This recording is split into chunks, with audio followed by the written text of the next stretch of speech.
And now back to Bobby Likis Car Clinic and your host, Bobby Likis.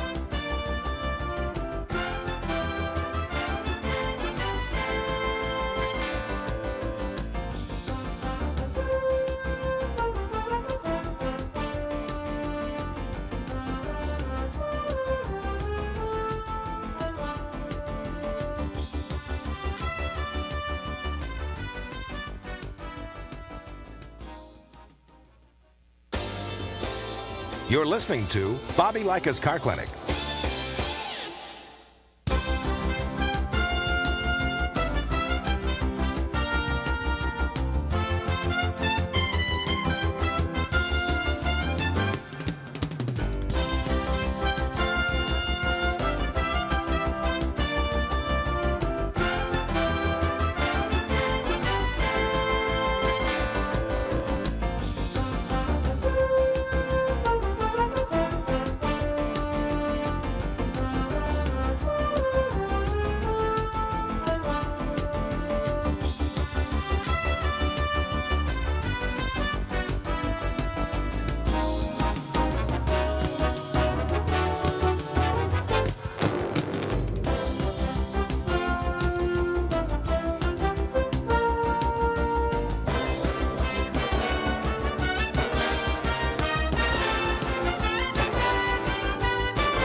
And now back to Bobby Likis Car Clinic and your host, Bobby Likis.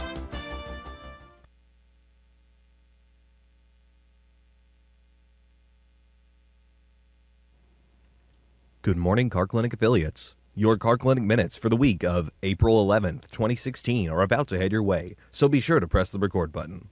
As always, thank you for listening to and broadcasting Bobby Likis Car Clinic. Have an excellent weekend.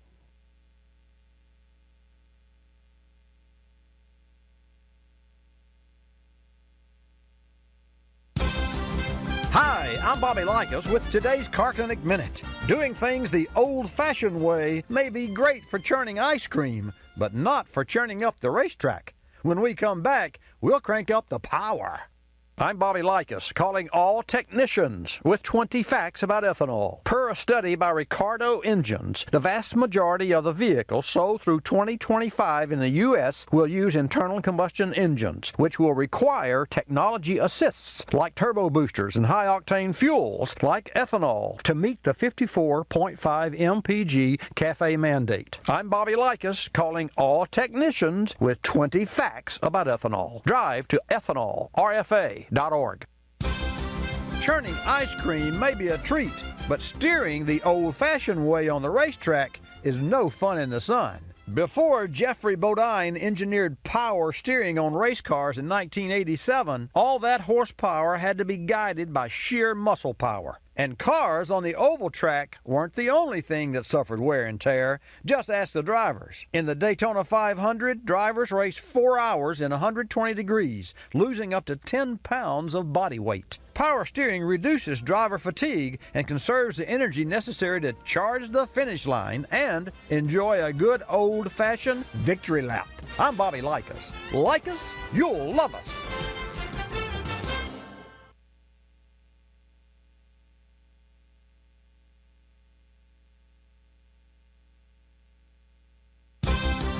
Hi, I'm Bobby Likis with today's Car Clinic Minute. Cars can be as mystifying as the Dead Sea Scrolls, but a little ingenuity can decode the hieroglyphics. When I come back, we'll walk like an Egyptian and talk about torque.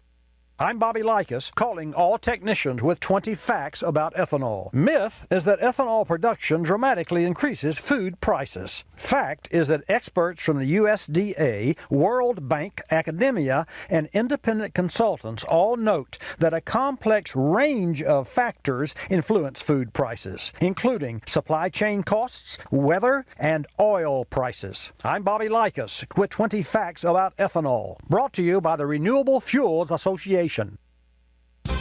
Ancient Egyptians used slaves to build pyramids, but we'll use them to illustrate torque, the force that pushes your car. When a driver presses the gas pedal, the engine propels the car a certain distance per engine revolution. That's torque. It's measured in feet per pound, and just like slaves muscling stones, the more torque pushing a car, the farther and easier it moves. For that intense seat-of-the-pants sensation, check out the torque-to-vehicle weight ratio before buying your next chariot. car. And tune in tomorrow for a trip to Bonnie, Scotland, when we'll pony up the definition of horsepower. I'm Bobby Likis. Like us, you'll love us.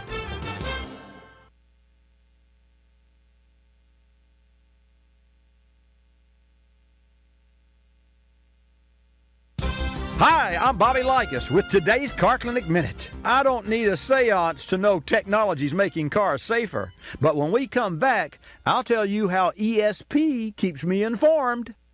I'm Bobby Likis, calling all technicians with 20 facts about ethanol. A recent study indicates that increased ethanol consumption last year reduced wholesale gasoline prices by $1.09 per gallon nationally, saving the average American household $1,200. Go to ethanolrfa.org and key in CARD 2012 in the search bar. I'm Bobby Likis, calling all technicians with 20 facts about ethanol. Brought to you by the Renewable Fuels Association.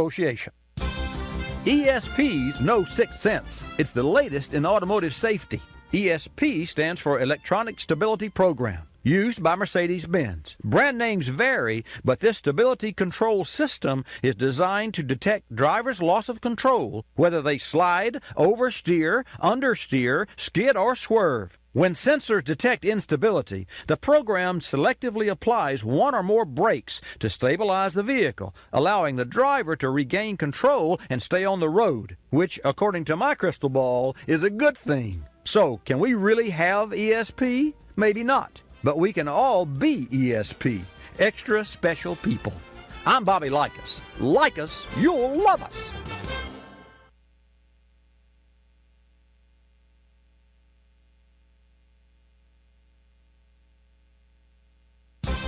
Hi, I'm Bobby Likis with another Car Clinic Minute. More may be the plaintive cry of turbocharged consumers, but it's also the voice of your vehicle's engine. When I come back, I'll tell you what the automotive beast wants more of. I'm Bobby Likis, calling all technicians with 20 facts about ethanol. E15 as a choice at the pump benefits engines of today's EPA E15 approved vehicles. The first gas station offering an E15 alternative to drivers of light-duty vehicles, model year 2001 and newer, opened its E15 pumps to consumers in Lawrence, Kansas in July 2012. I'm Bobby Likis with 20 facts about ethanol, brought to you by the Renewable Fuels Association.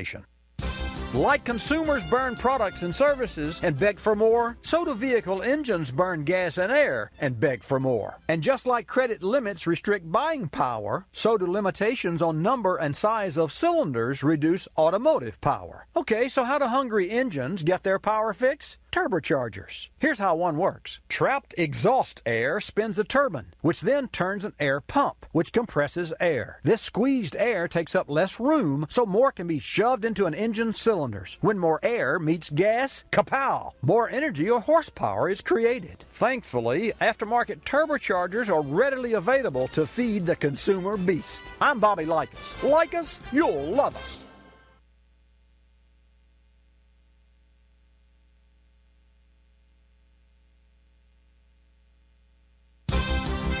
Hi, I'm Bobby Likis with today's Car Clinic Minute. When it's raining, do you hold your breath as your car struggles to start or runs rough when it does? There's a simple way to locate ignition parts that act up with the weather, and when I come back, I'll tell you all about it. I'm Bobby Likis, calling all technicians with 20 facts about ethanol. Americans are outspoken when it comes to choice, so why not at the pump? Opponents claim that drivers will be confused with choices like E15 and E85. This objection is confusing, as studies show that Americans do want a choice. Soon, blender pumps will empower consumers to tailor fueling options to include the ethanol level best suited to their needs. I'm Bobby Likis with 20 facts about ethanol, brought to you by the Renewable Fuels Association. In damp weather, if your car runs rough until it warms up, the problem might be moisture shorting out worn ignition wires. To troubleshoot, shops use a $25,000 scope, but you can use a $2 bottle of Windex. That's right, Windex. Here's how. With engine idling and AC on, spray each spark plug wire with Windex. When the Windex hits the bad wire, the engine will misfire. Next, spray the distributor cap, coil wire, and coil. With each part, listen and look for the engine to stumble or shake. When it does, you found the culprit. I'm Bobby Likis. Like us, you'll love us.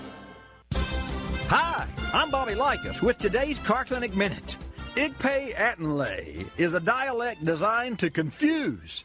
But if Pig Latin is easier to understand than the language spoken when buying a used car, I'll help translate the double talk when we come back.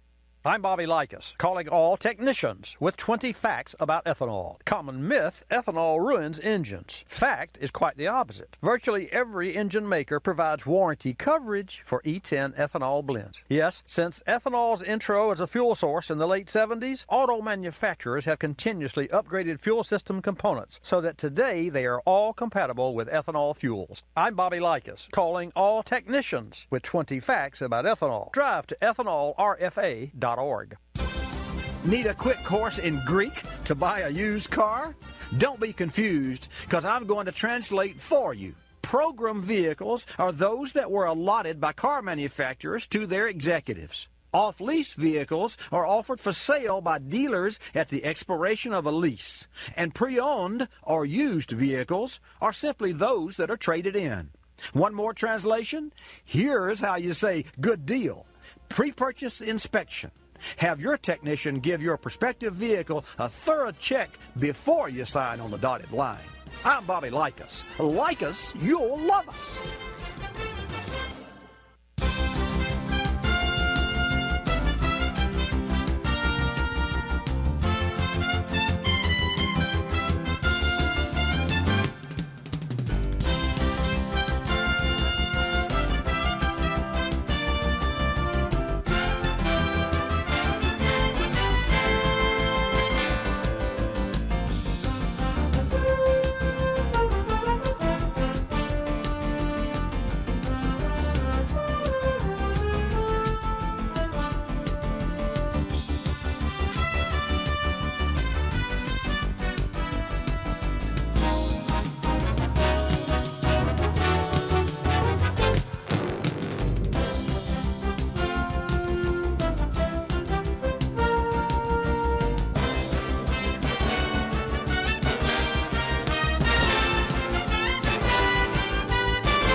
Bobby Likis Car Clinic begins at 6 minutes after the hour.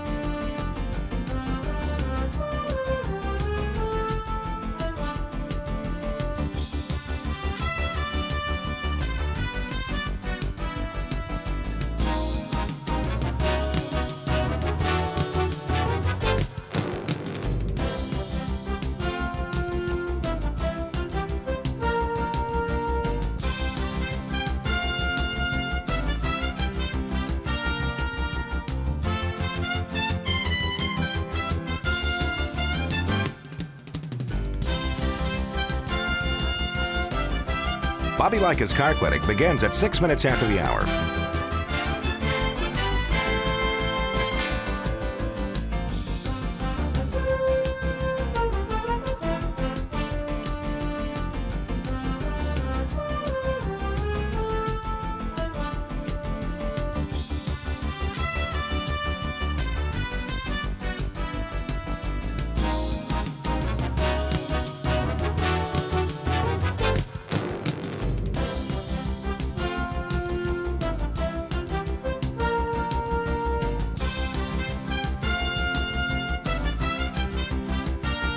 Bobby Likis Car Clinic begins at 6 minutes after the hour.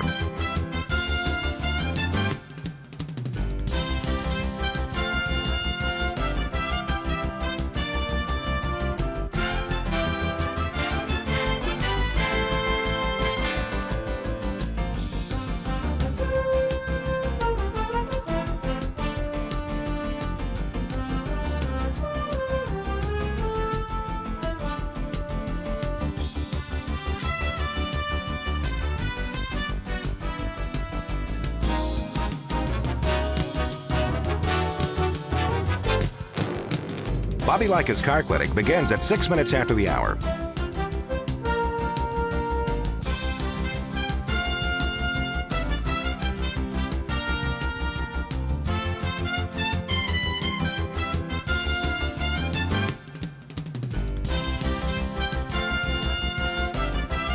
Bobby Likis Car Clinic begins at 6 minutes after the hour. Countdown to 3-minute mark. 5, 4, 3, 2, 1, mark.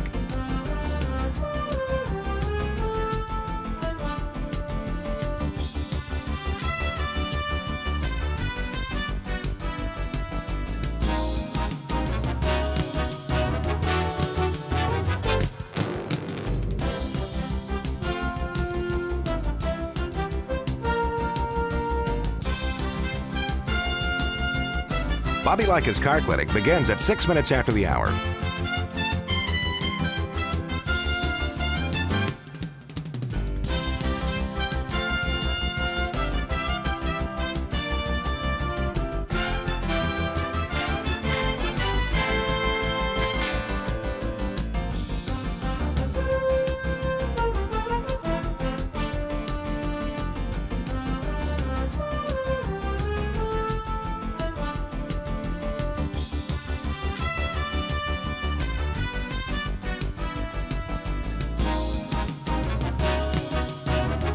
Bobby Likis Car Clinic begins at 6 minutes after the hour.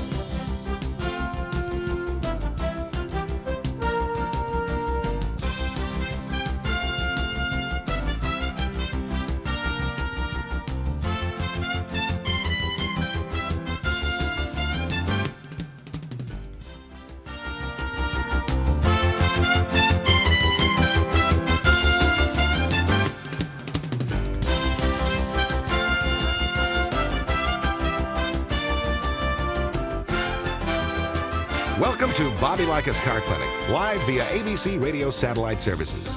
If you have a car question for Bobby, call now at 1-800-264-5454, toll free from anywhere in America. And now, here's your host, Bobby Likis. Thank you. Welcome to this hour of Bobby Likis Car Clinic. Stick around and ride along with me this hour, and let's have some car fun, talk about cars. And by the way, Federal Mogul has a new piston, skirt, and pin design. It's a coating that goes on the piston and goes on the cylinder. I'll tell you a little bit about that a little bit later in the show, but it has the opportunity here to reduce the friction by up to 15%. And an ICE, which stands for the internal combustion engine, every day, almost, it appears, at least every week, we're reading where they're optimizing engines to get more power and more fuel efficiency with more power. That's kind of an oxymoron as you think about it, but not true. They're getting better mileage, cleaner burning engines out of smaller, downsized engines, and they're using high-octane fuels to do it. They're also using special coatings, and I'll tell you a little bit about that. And I'll invite you to participate. JT, John Thielen, will take your calls at 888 Car Clinic. This segment of Bobby Likis Car Clinic is brought to you in part by Power Frame Grid Technology. Batteries with Power Frame Grid Technology are stronger, more durable, and keep you going. Look for the Power Frame logo on the outside of your next battery and know you're getting true strength on the inside. 888-227-2546 is the number for you to call if you have a car question or if you just want to talk cars. I'm Bobby Likis. Likis, you're going to love us. Stick around. I'll be back after the break. Your car and your life have a lot of moving parts, and your car's battery is what keeps it all going. Here's something to keep in mind. While all batteries may look the same on the outside, it's what's inside that matters. So be sure to choose a battery with Power Frame technology inside. It's stronger, more durable, and keeps you going longer. That means you can count on a battery with Power Frame to be there start after start. Here's another reason to feel good about choosing a battery with Power Frame inside. It's manufactured using the latest sustainable processes. You're moving fast, and you don't want anything to slow you down, especially an unreliable battery. So the next time you need to replace your car's battery, make sure you choose one with Power Frame technology inside. Look for Power Frame on the outside and know there's true strength on the inside.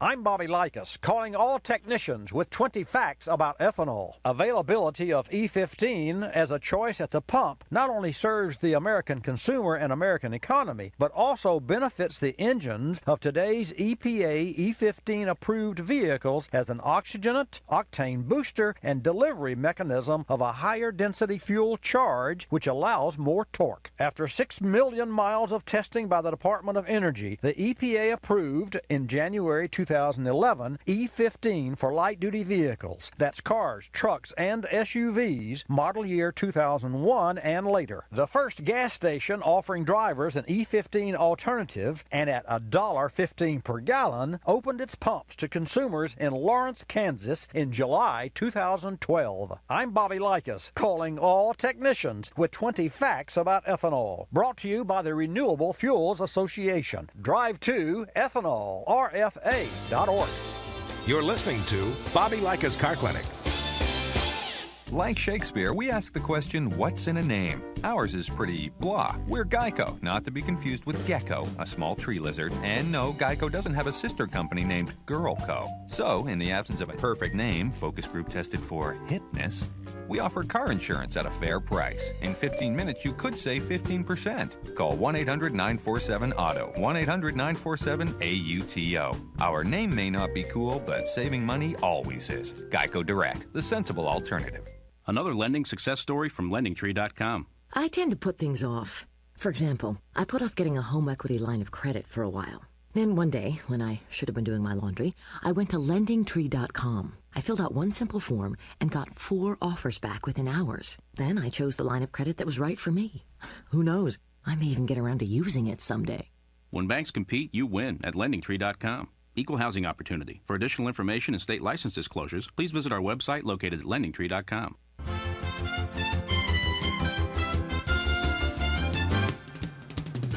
And now back to Bobby Likis Car Clinic and your host, Bobby Likis. Okay, let's get started with this hour. I invite you to call early versus later on in the program. So I know that on the West Coast, it's a little bit early for you, for you all out there. But nonetheless, 888 Car Clinic is the number if you'd like to get in.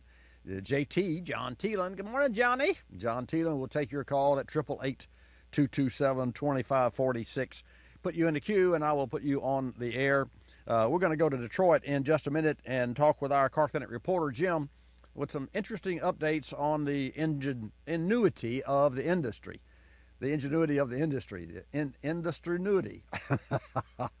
Yeah, folks, recently my team attended a school, and that's right, technicians attend school very regularly because otherwise you can't keep up with the industry. And I don't want to bore you with this, but I find it really interesting. This is an acronym list, and this has to do with four-wheel drive, 4x4. And by the way, here's a little trivia question for you. I'd like for maybe somebody to call in and give the answer. I'm sure we could find something in our trivia box in our closet somewhere to send as we normally do. And I hadn't thought about this until now, but what is the difference between all-wheel drive and four-wheel drive? And I've actually had that a question asked of me before, and for the most part, I just said, well, that all four wheels drive the car. But there is a difference between all-wheel drive and four-wheel drive, 4x4. So let me share with you some interesting acronyms. And I'll just go down the list here. 2WD, well, that's two-wheel drive. That's pretty easy. 4H, that's 4 high. 4L, that's 4 low. So far, so good. 4WD, well, that's four-wheel drive. 4WDL, four-wheel drive low. AAT, ambient air temperature.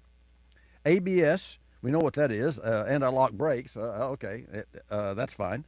APP, accelerator pedal position. This is so cool, unless you're not into cars and it's not cool, but bear with me. ATF, automatic transmission fluid. AWD, all-wheel drive. CCW, that's counterclockwise. CW, clockwise. DC, direct current. DTC, diagnostic trouble code. DVOM, digital volt ohm meter. ECU, electronic control unit. These are terms that we use pretty regularly, but it gets into some strange acronyms as we go along. ELSD, electronic limited slip differential. Electronic limited slip. Now, those of us who've been around for years and understand in race cars, we have clutches in differentials. But here's a car that, and the way cars are controlled today, electronic limited slip differential. So there's a computer that controls the speed of each individual wheel. That's pretty cool, the drive wheels. ESOF, electronic shift on the fly. That's pretty cool. We have in our service department what's called service on the fly. So if you're going to fly out of our city, which, by the way, we're broadcasting from the center of the automotive universe here in Pensacola, Florida. So for our customers who are in clients of Bobby Likis Car Clinic Service Pre-Repair that want to fly out, they don't have to leave their car at the airport. We actually take them to the airport, give them a cup of Starbucks on the way. We drink Folgers, by the way. We get Folgers in the house, and then our clients get the Starbucks. Go figure. Shows you who has the power. Who has the power? That's our operations manager, but I won't go into that. But that's what she says to do, so we do it. The bottom line, we take our customers to the airport, we drop them off and give them their bags, we bring their cars back, we service their car while they're out flying or going to a vacation or whatever, then we pick them up or make arrangements for them to pick up their car later on. And it's really kind of a cool, it's called Service on the Fly. We came up with that, and it really is a great service. They save, our customers save the $10 to $15 a day for the storage fee, plus the car is kept indoors and we wash it and before we pick them up. Okay, here's another acronym. FDCM, Final Drive Control Module. Really? IN/HG, well, inches of mercury. IWE, Integrated Wheel Ends. LSD, Low Side Driver. See, Kevin, would a low side driver be like a low rider? I don't know about that. It's like a lowrider, except it goes up and down on the sides instead of the front. Okay. MIL, I know what that one is, malfunction indicator lamp. The check engine light, folks, that's the MIL. So if you take your car in for service and you see where it says customer states MIL is on, and you say, well, I never said such a thing. I just told them the check engine light was on. That's one and the same thing.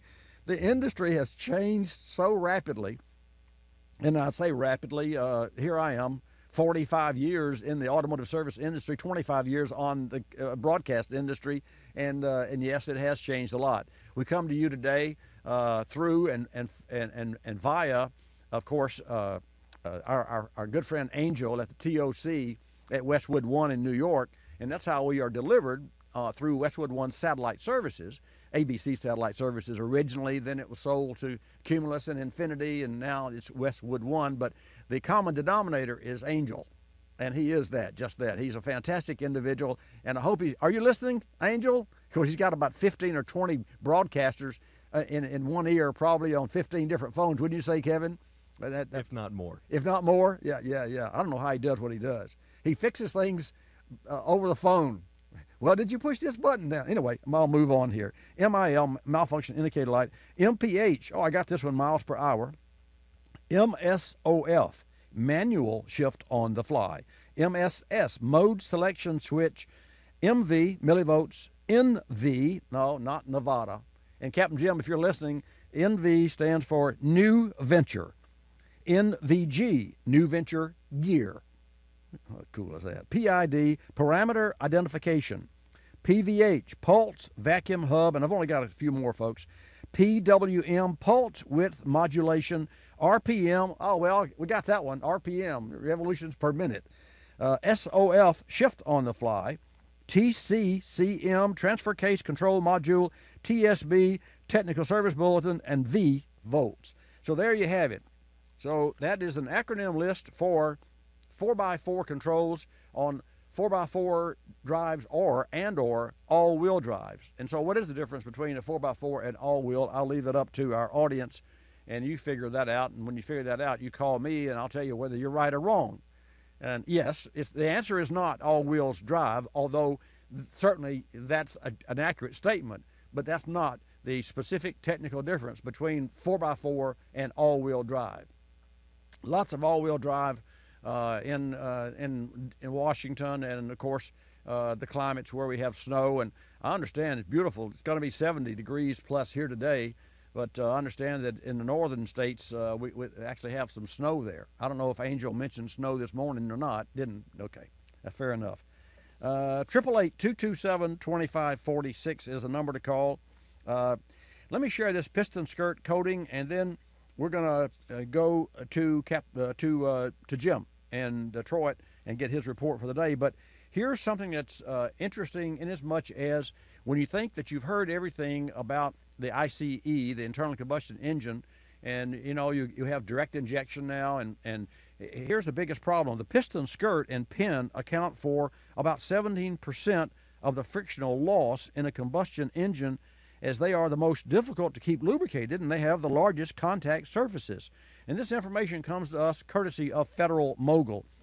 And the OE powertrain manufacturer, Federal Mogul, has announced 2 new generation coatings that are claimed to reduce this friction by up to 15% compared to a standard coating.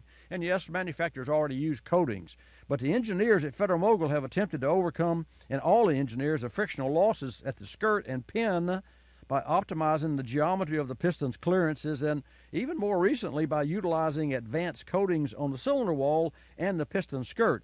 But each advance has meant improvements in engine longevity and fuel economy and power output. Federal Mogul Powertrains says that its latest Eco-Tough, there's that name, Eco-Tough, like Ford's EcoBoost.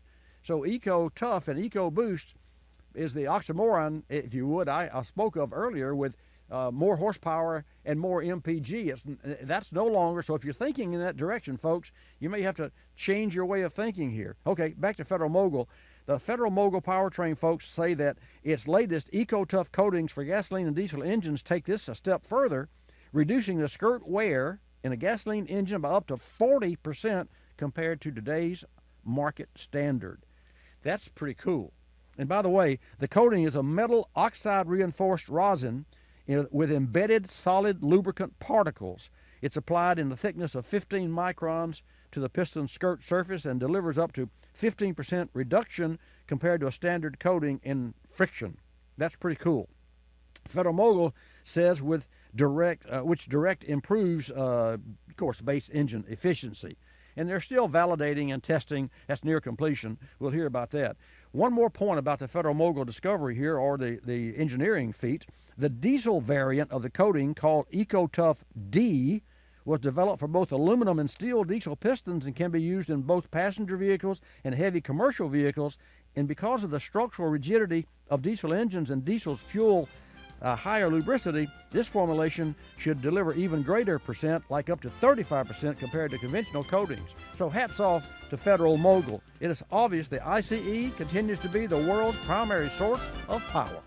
This Tire Maintenance Minute is brought to you by General Tire and the Ultimax RT43, a smarter tire for a smarter driver. Size does matter when considering your vehicle's tires. Though plus sizing may seem like a fun choice to amp up customization, the choice is bigger than what meets the eye. Other factors include load capacity must be equal to or greater than OE tire fitment, inflation pressure never lower than OE manufacturer's recommendations, usually found on the door frame, rolling circumference, the original rolling circumference should be maintained as closely as possible, body and chassis clearance, ensure sufficient clearance under all service conditions, and gauges. The speedometer and other vital gauges may be affected by plus sizing. General Tire's Ultimax RT43 actually extends the life of the tire by visually identifying vehicle misalignment. Talk about a smarter tire. Visit GeneralTire.com for more details.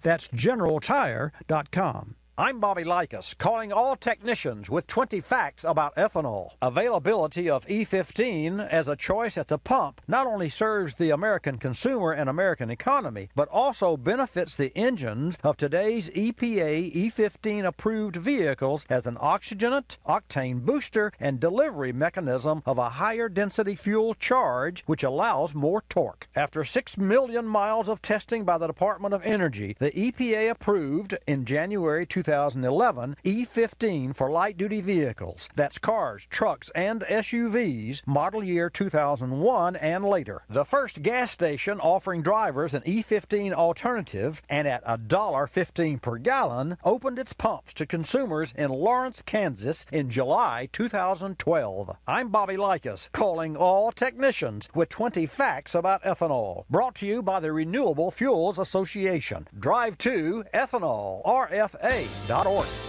You're listening to Bobby Likis Car Clinic. The airlines like to have sales. Summer getaway sales, holiday sales, winter sales. Truth is, at any moment, some airline somewhere is on sale with low fares to great destinations. Travelocity knows exactly what's going on, who's on sale, to where, and when, at over 700 airlines worldwide. We even have this nifty feature that lets you look at a calendar so that you can see exactly the days the great fares are available. Travelocity.com. Go virtually anywhere. AOL keyword, travel.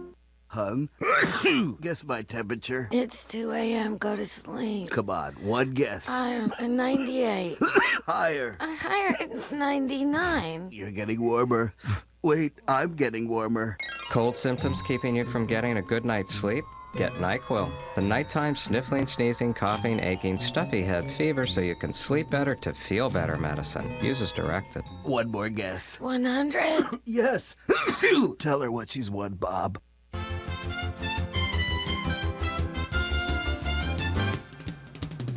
And now back to Bobby Likis Car Clinic and your host, Bobby Likis. And welcome back to Bobby Likis Car Clinic. I am your host today, as I am every Saturday from 10 till noon Eastern Time. You can tune into your local AM and or FM radio stations in your hometown and catch this show. You can also catch it on your iTunes and your phone and many other delivery methods, as well as tune in live on your computer for the video version, which is watchbobbylive.com. And I would appreciate if you would like me on Facebook. Go to facebook.com/Bobby Likis and follow me on Twitter as well. I invite you to. We have some really interesting pictures of reality repair on our Pinterest board. It's called In the Shop board. We have several boards there, but the In the Shop is, I think, the most interesting because we actually take pictures of patients on the operating table, our cars on the operating table, when they're in various forms of disassembly. And it's very interesting. We recently had to pull the intake manifold, that's the whole chest lungs of an engine, out just to get to the starter. Really? Really. So that's on our Pinterest.com/Bobby Likis. That's Likis. And now I'm going to take you to Detroit, where we're going to meet with and have this gentleman join us, Jim. Jim, welcome to Bobby Likis Car Clinic. Glad to have you back in the house. Well, I'm glad to be here. In fact, I wish I had the better weather like you had, but our Detroit Tigers have been winning 8 games straight up to this point and playing fantastic. Well, I guess that brings a smile to your face, huh, Jim? You better believe it does. I can't wait to go down to the game with my son. But what I'm here for is to talk about cars and trucks and anything related to what puts us behind the wheels. There you go. Okay, the Delphi Corporation, which used to be part of GM and no longer is, has come up with an idea where you can get better mileage out of SUVs and bringing them up to the 54.7 mileage standard that's required. And you do that with this system by turning off some of the cylinders in the engine. And it has proven successful so far, up to 30 to 40% more efficiency, and they claim they can meet the standards in the next couple of years. So that's still going to keep along with the new trying growth of the electric car, it's going to keep a challenge for the gasoline small cars. If you want to go on a trip, though, and you can't find a charging station, I still think the gas car is leaning because of that. Well, I agree with you, Jim, and Delphi, of course, understands the DNA of cars because they've made parts for some 25 OEMs, the car makers. So no question that Delphi, and it doesn't surprise me that they've come up with this system.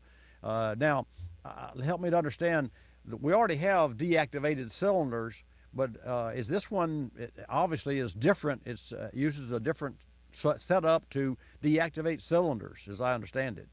That is correct. It can deactivate 4 cylinders out of 8, or it can take it down to 1. And it's pertinent to driving conditions. If you're in slow traffic, you have to choose a different choice of cylinders, or if you're going up a hill. So these are the different positions that you have to know when to click it on, and you have manual control over that. Oh, really? So it's a manual control, or is it automatic? I understand. I didn't know it was manual control. Well, the way I'm reading the article, I think it does not mention automatic control. So I'm going to just go that. Okay. I would think the driver, if he's going up a hill, would want to have the extra pull and get up the hill. Now, you could pertain that to an electric car with constant torque from an electric engine, and I don't think going up a hill for an electric car is going to slow it down with the constant torque. Well, I agree there. Let's shift gears. Let's talk about Elon Musk, because that's one of my favorite subjects, and I know yours as well. Okay, I've got some good reports on that for you. Yeah, more than 300,000 cars ordered or orders in for the new 35, the new 3 Series. Right, but the interesting catch to that, as much as I like what he does for the space project, the batteries for our home, right? Will he make the reservations on a due process of time? For example, you can get the Bolt. They're claiming by GM it'll equal 200 or more miles. It might even equal the same as his, but I don't think it's going to have the same torque for speed that the Tesla car has.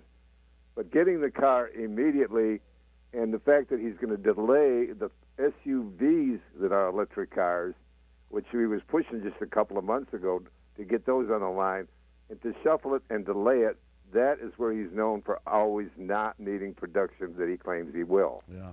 I agree there. That is a concern, because even as I understood it, even Tesla corporate, all of his corporate, including Elon Musk himself, thought that they would get maybe 100,000 orders, and then next thing you know, they got 230 or 240,000. So that they were happy, and now it's more than 300,000. And you're saying, and I know, and he knows that he cannot deliver what he has orders for. And so, that rarely happens, but think about it. If you really want something and you order it, and you say, well, I'll wait. But after about a year or so, when you're still down, wherever how far you're down on the list, then all of a sudden some of the love goes out of that, some of that desire and wish and want, because people that buy those cars don't really need them, they want them. I mean, there's no question that Elon Musk has done a fantastic job of marketing his Tesla cars. So people like them and that own them, and I know people locally here, Trundle Marine, Bill Trundle has a car that we talk about from time to time that is a fabulous S model that Kevin and I took us for a ride, and no doubt about it, he ordered that car online and bought that car online. And well, so, taking it back to the fact this week, I saw a video with the S car on the side of the runway when the plane's taking off. Right. And when you put it in the ludicrous drive, that's what they call it, the ludicrous drive position of the car, it could keep up with the plane taking off. And it's an amazing video. If anybody wants to Google that and look it up, that is a real thrill to view. Now, not meaning that anybody's going to go down to an airport and try to outrace a car taking off, but it's shown in that video and done well. Well, no question about that, Jim. And it'll be interesting to see a year from now. I hope that we're not still talking about Elon Musk trying to make the deliveries on an automobile. I think it's time for him to turn his crew loose and start pumping out cars, because no doubt people want them, they'll buy them, And those are, and just for you to know, and folks who are tuned in, and I'm not sure of the date, but it may be 2030, but and it may be a little later than that. But California has decided that of all new cars being sold there, 10% will be zero emissions. And California historically has always been, the leader in cleaner air and automotive control, automobile control. So it'll be interesting to watch what happens. But we can get probably a 2-year head start on what reality deliveries will be just by listening and watching to see what's going on in California. Jim, thank you so much for joining us today for your reports. Did you bring anything else, or are you signing off? Oh, no, I brought more, Bobby. There's a new motorcycle out, and that's still a vehicle you drive, and it's called the new Slingshot by Polaris. That has 173 horsepower on it. Sells for $26,000, the opening model. Almost looks like the Batmobile. And it drives more like a car, though, because you've got a steering wheel in it, and it's a 3-wheel drive vehicle. You got the back wheel, and then you got your 2 front wheels. It's interesting, but as an old man like you and I are going to be this year at 75, you're going to be 75. I wouldn't want to drive an open-air vehicle when it rained or anything of that nature. Yeah. Well, I have seen commercials of that particular vehicle, and I just wonder how its balance will be with the single rear tire and the dual front tires. That reminds me of the Delta Wing open wheel. Well, it's not an open wheel, but it's the Delta Wing Formula One cars that have the narrow tread in the front and then the wide stance in the rear. I've always wondered if they had really the road handling capability, but because they're lighter, they get better gas mileage.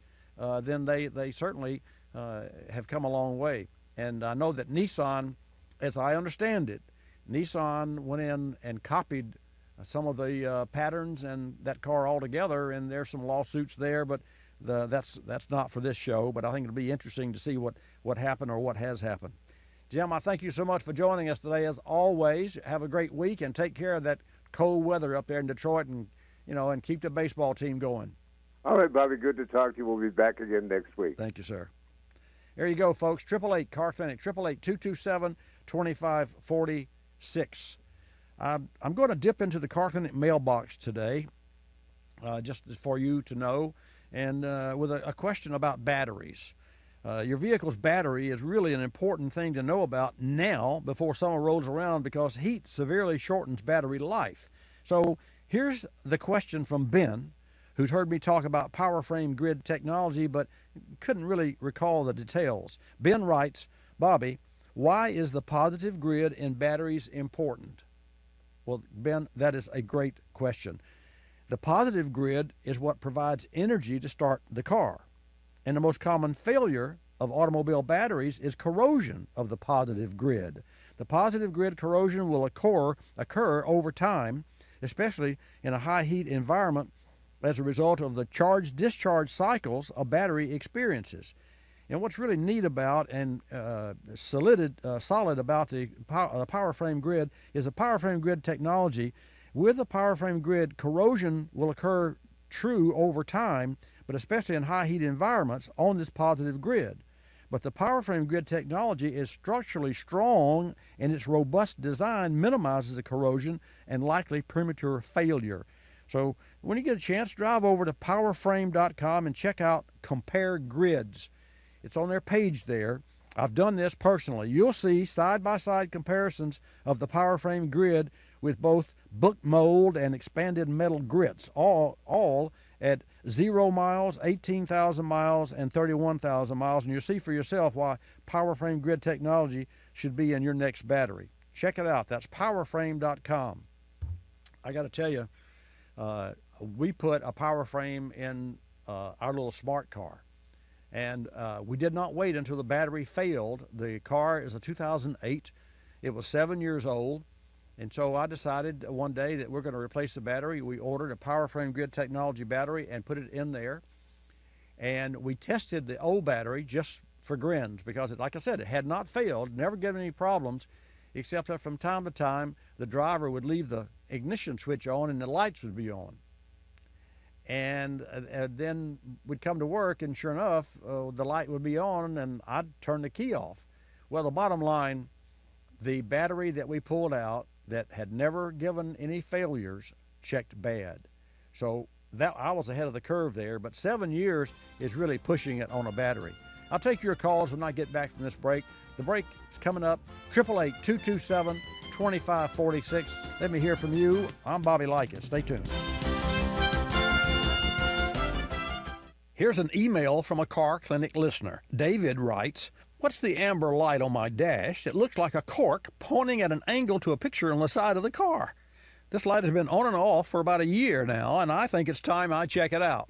Well, David, no time like the present. The light indicates a detected failure that could allow gasoline fumes to evaporate into the air, costing you money in lost fuel and polluting the air.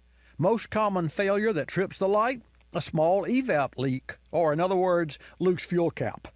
Besides being tight, the cap must also be in good condition. Fuel caps don't last forever, and poor quality caps don't work well from the beginning. Stant makes a large line of fuel caps that will last a very long time and ensure proper sealing of the system. Stant fuel caps are the only aftermarket caps to include all the safety features of the original equipment cap. Visit Stant.com or ask your local parts store for a Stant gas cap by name. You're listening to Bobby Likis Car Clinic. Waking up can be a chore, but mornings knocking on my front door. Know just what I'll do. Put on a pot of Folgers brew. Mountain grown aroma hits the spot. Helps me give all that I've got. An opportunity to start out smiling and happy. The best part of waking up is Folgers in your cup. I'm privileged to be involved with Capstone Adaptive Learning, formerly known as United Cerebral Palsy, for over 25 years. Since 1953, Capstone has provided quality care programs for persons with developmental disabilities like autism, cerebral palsy, Down syndrome, and intellectual disabilities. Dr. Sherry White with her team are dedicated to Capstone's clients, and 100% of your contributions stay local to serve those in this community. Go to capstoneadaptivelearning.org to see the difference Capstone makes. If you're familiar with the Kulseford section of the newspaper, you probably understand this message quite well. You see, in the Kulseford section, everything gets abbreviated. Consonants, vowels, prepositional phrases, the very building blocks of our language are thrown right out the window. And that makes it difficult when you're trying to sell your car. You've got a limited amount of space to work with. And by the time you abbreviate the description of your car down to a couple of fragmented sentences, it sounds less like a car and more like a Bluck sedan with sniffed like new condition lemals. No wonder more people are selling their cars through eBay Motors. They can post unlimited text and photo descriptions, and with a nationwide marketplace, they're likely to sell it for more. Plus, both parties can be covered by eBay's vehicle protection program. Buyers are happy, sellers are happy, and no one's abbreviating. eBay Motors, a better way to sell your car.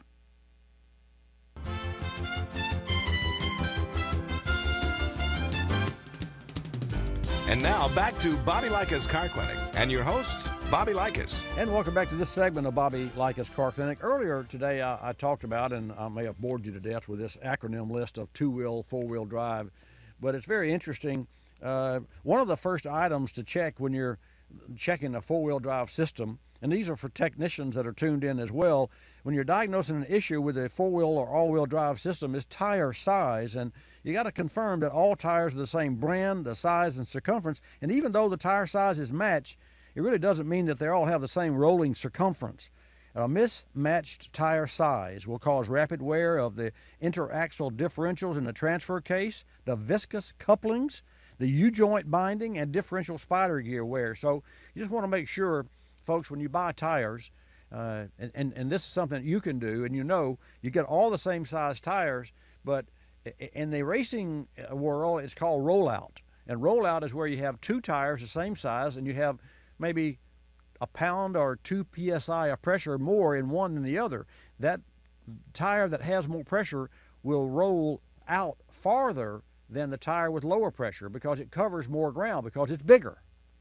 and 2 psi. Well, in fact, NASCAR they cut theirs down to half pound. They'll tune a car on a chassis and inflate the one tire or deflate one tire by the half psi just to tune that car to the track.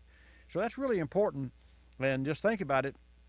If you had a short leg and a long leg, and that's really what it boils down to, and you're trying to run a straight line, it's kind of hard to do. If you run around in a circle and you got a left short leg, you could maybe take a left circle pretty easy. I actually, my legs grew when I was growing up. One of my legs is shorter than the other, and that gave me a whole bunch of back problems. Yes, Kevin, you're exactly right. Well, you'd had operation, what, a year ago now? A little over a year now. It was Thanksgiving of 2013, or 2014, excuse me. Well, I think it's normal for some. My left leg is definitely shorter, some. Oh, yeah, no, most people do have that, but it was particularly pronounced for me. Yeah, I understand, yeah. I'm glad that you're on the right track now. Folks, I often tell you about what's happening in my shop, and I want to share this with you and catch a glimpse of the work my technician professionals do every day. Check out our Pinterest board. This is really way cool. In the Shop with Bobby Likis on Pinterest.com/Bobby Likis. On this week's In the Shop board, we pinned some photos of the patient, which was an 05 Nissan Quest with 105,000 miles. And the automotive physician was our Nissan certified technician, ASE certified master technician, Zach Cash. And the symptom was a follow-up visit after one of our pre-repair health car inspections, which revealed that the Nissan's transmission fluid was really oxidized. And the diagnosis, severe probability of transmission failure. That's not good news. So here was the treatment. A pre-repaired transmission procedure using the state-of-the-art dialysis equipment and the chemicals. At first, we ran a cleanser through the system for a half hour to emulsify the old fluid and help clear the valve body of accumulated toxins. And then next, we exchanged all the old fluid with new. Then we added a conditioner that's formulated to help soften old seals and restore smooth fluid flow through the transmission. The bottom line, for a first-hand overview of what this technician did for this patient, you can check it out at Pinterest.com/Bobby Likis and look in the shop board, and you can visit there as often as you please for a lot of services that we perform, so that if you have your car in a shop and you want to know what a real transmission service procedure should be, that's what you should know. Not a turkey baster. You don't just, not a drain and fill. You don't just drain the oil out the bottom and fill it on the top. That's a waste of money. And although it's less expensive, it is a waste of whatever dollars you spend there, unless there's no other way, no other option. Okay, that's enough of that. Let's go to New York and talk with Jim. Jim, welcome to Bobby Likis Car Clinic. Hello. Hey, sir. Did you get a answer on your all-wheel drive? No, I didn't get an answer. Kevin and I were just talking about that. And, folks, the question was, and I presume that, Jim, you have the answer, but the question was, what's the difference between all-wheel drive, technically, and four-wheel drive? Well, I'm not positive if I have your answer, but I think it's that the automobile or the vehicle has a mechanism so that it, when one wheel spins, it transfers the power from that wheel to the other three. Well, both four-wheel drive and all-wheel drives have that option, yes. But that's not the specific difference between all-wheel and four-wheel. Okay. That it? Hey, yep, that's all. Well, I thought maybe I had it. Thank you for taking my call. Well, thank you for calling. I appreciate that. And stay tuned, because I'm going to share with you the answer, and I'll give some other folks time as well. Folks, here's the number, 888-227-2546. What's the difference between all-wheel drive and four-wheel drive? And I'm looking for a technical. We all know that they both drive all four wheels. Let's go to South Carolina. Sammy, welcome to Bobby Likis Car Clinic. You're on the air. Good morning, Sammy. It's your turn. Hey, Bobby. How you doing? I'm fine, sir. How about yourself? I'm doing good. I don't have an answer to the four-wheel drive thing, but I got a question. Okay. Me and my son were replacing his back axle on his 04 Cavalier this morning, and we have a little problem. We're taking the brake line apart, and the the thread isn't coming out Yes, where sir. we're unscrewing it. Yes, sir. And we've been getting answers on you heat it up and stuff like that. And I figured I'd call you so maybe we wouldn't blow ourselves up this morning. Well, that's good. There's a I think CRC makes it. It's called freeze off, which is the opposite of what you're doing, by the way. And it's called freeze off. And number one, let me ask a question: the hex head on the line where it goes into the brake, is it the caliper or wheel cylinder? Is it the caliper or wheel cylinder? Yeah. In other words, are you working on brakes? Or are you working on a brake with drum brakes or disc brakes? It's drum brakes. Okay, all right. So there's a wheel cylinder there then. So here's the bottom line. What you may have to do ultimately is replace the brake line, the hose, from where it plugs into the, well, let's see, that'd be a steel line. Yeah, that'd be a steel line because it's a live axle. So you may have to replace the steel line from the junction block there in the center of the axle housing over to the wheel if you can't get that off ultimately. So don't worry too much about if it doesn't come apart, because you can buy a short piece of steel brake line and replace that brake line and install a new wheel cylinder, and wheel cylinders are very inexpensive. So don't spend 4 hours of your hard labor time and skin knuckles and all those sorts of things trying to save an old part, because you can buy a new steel line, brake line. In fact, go to O'Reilly Auto Parts and they stock these parts. But here's the bottom line. CRC makes a chemical called freeze off, and literally you spray it on that seized part or that part that's not working. Of course, right. I heard you say that it wasn't seized, it was turning, but it wouldn't come out. Is that what you're saying? That is correct. And it's the line that comes from the body of the car up to the, Yeah. Well, bottom line is those threads are stripped, so it's just spinning in its own little whirl and staying right, spinning in place. Is that what you're telling me? That's correct. Yeah. Follow that steel line, Sammy, up to where it joins another junction block. And here's where patience comes in. And you might want to use a freeze off for that particular junction, because you can ill afford to start going deeper up the car than just that one steel line. Forget the wheel cylinder, saw that brake line, unbolt that wheel cylinder, and and get a new wheel cylinder and replace that wheel cylinder with a brand new one. And quite candidly, you need to get a pair and do both rears. Right. Okay. Now, after you do that, or in same operation, replace the steel line, follow it to where it joins a junction block, and that junction block is probably going to be a brass junction block, which is more forgiving than the iron wheel cylinder and the steel line that bolts in. So the other end of that line that is not cooperating is going to be easier to remove than the wheel cylinder. You understand what I'm saying?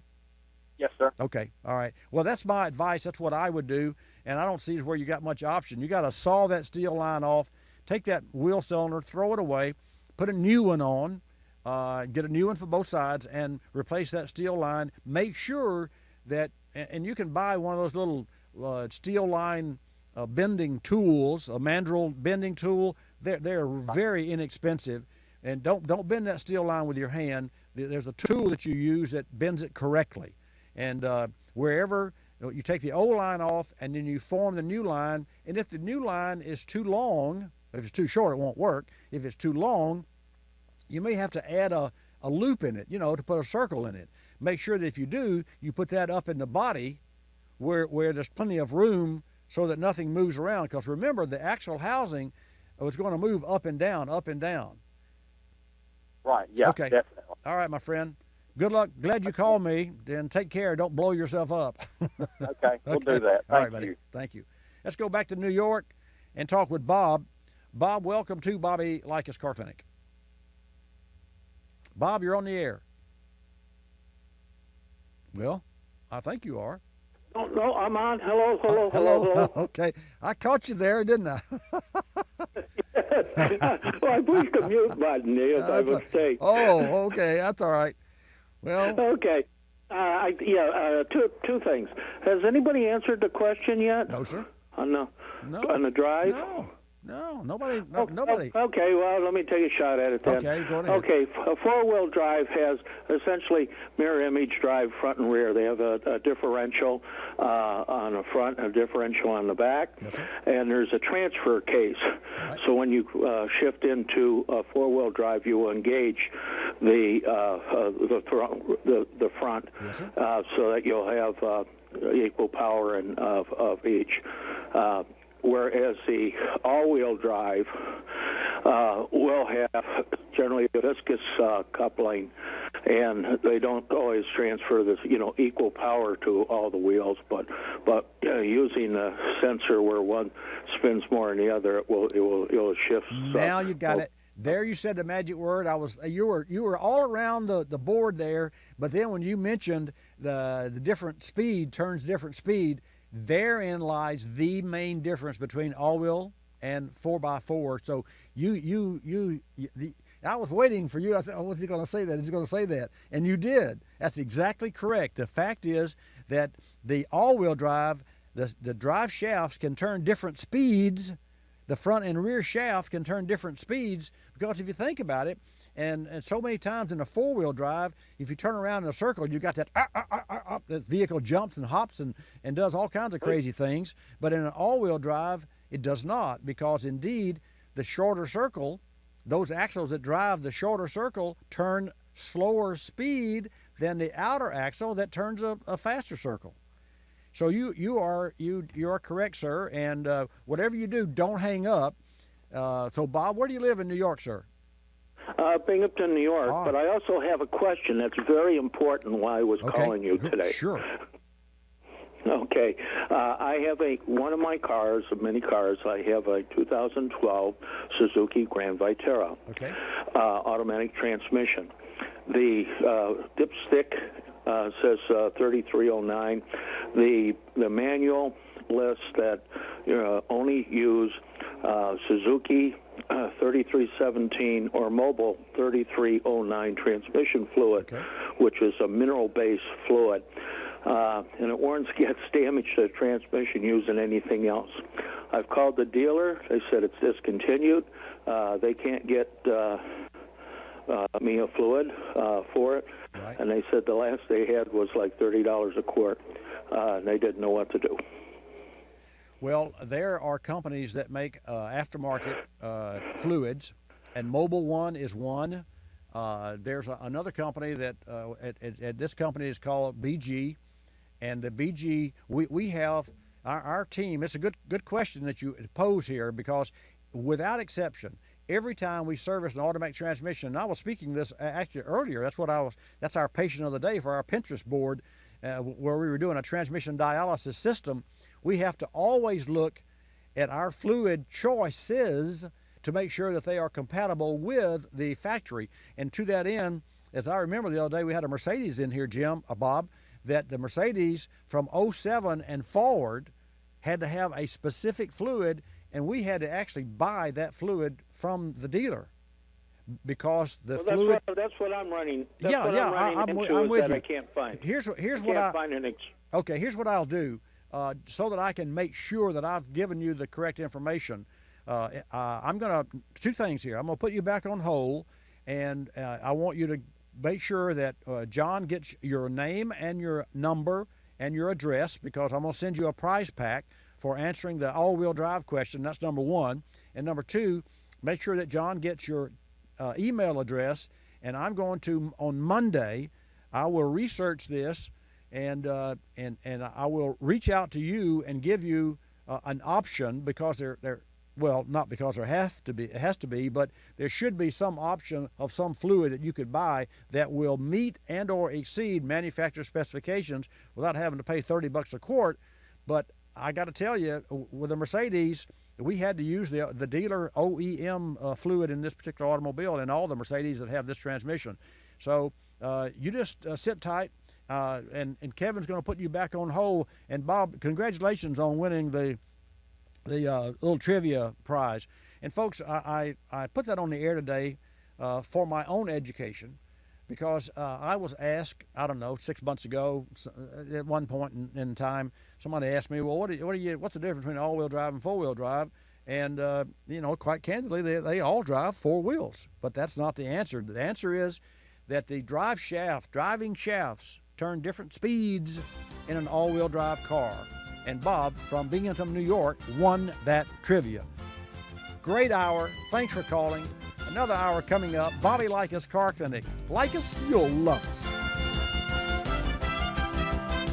This is Bobby Likis Car Clinic. Bobby Likis Car Clinic is a copyrighted presentation of Car Clinic Productions Incorporated and may not be reproduced or rebroadcast without the express written approval of Car Clinic Productions Incorporated.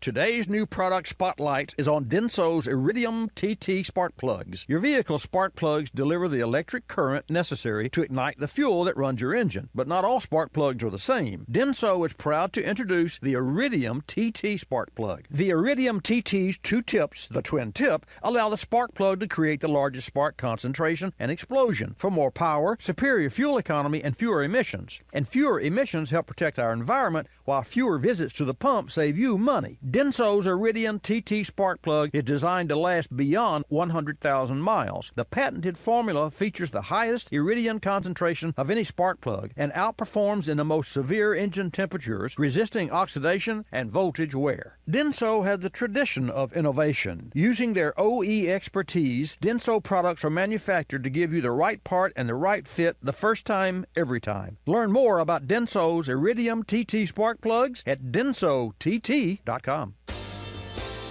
You're listening to Bobby Likis Car Clinic. Bob, what's new? Last month I'm in Africa. When this wildebeest charges me, we butt heads and he's history. After I pull my guide from the jaws of an alligator, I dig into some beef jerky. I get heartburn. I take out my Rolaids as I'm fighting off a wild boar. In under 10 seconds it starts working. Then the boar is bye-bye, my heartburn's gone. Rolaids starts working in under 10 seconds? You expect me to believe that? It's true. Rolaids starts neutralizing acid in under 10 seconds. ROLAIDS spells relief. Use as directed. While Johnny Kim was getting ready for the first customers of the day, someone else was looking at larger space for his growing business. At 3 o'clock, while the Curtis family was watching their daughter's soccer game, someone else was walking a prospective tenant through one of their apartment buildings. And while Carmen Delabar was preparing for a fashion show, someone else met with an appraiser about her investment property. You've got a life. We let you live it. We're realtors. Real estate is our life.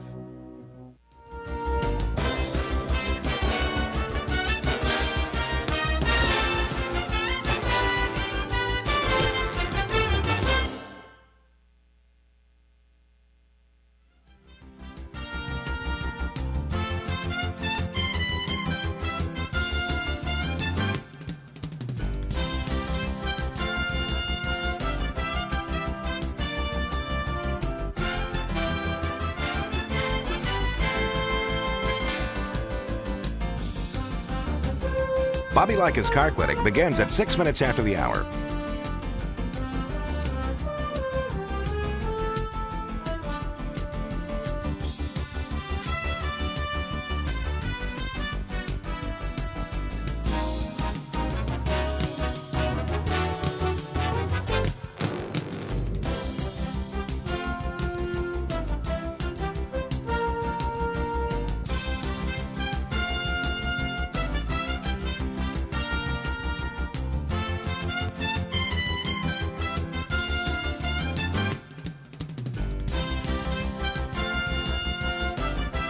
Bobby Likis Car Clinic begins at 6 minutes after the hour.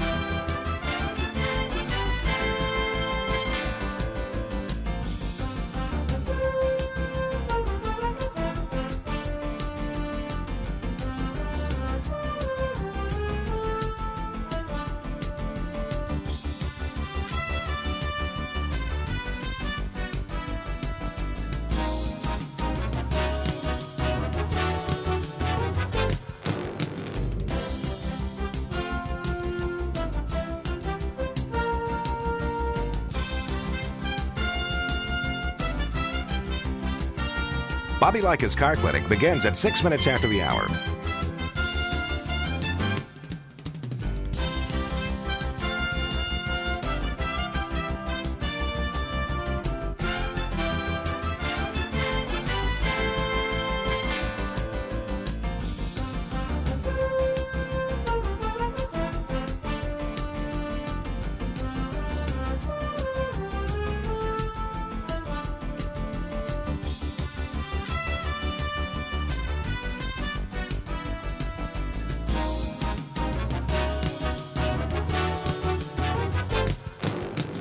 Bobby Likis Car Clinic begins at 6 minutes after the hour.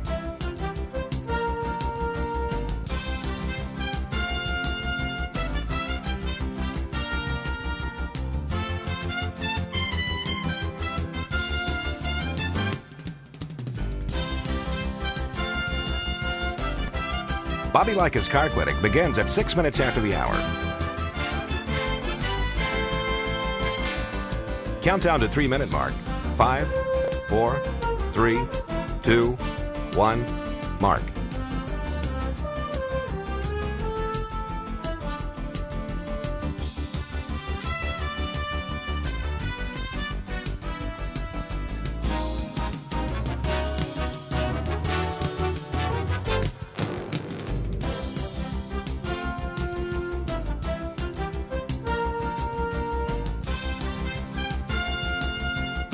Bobby Likis Car Clinic begins at 6 minutes after the hour.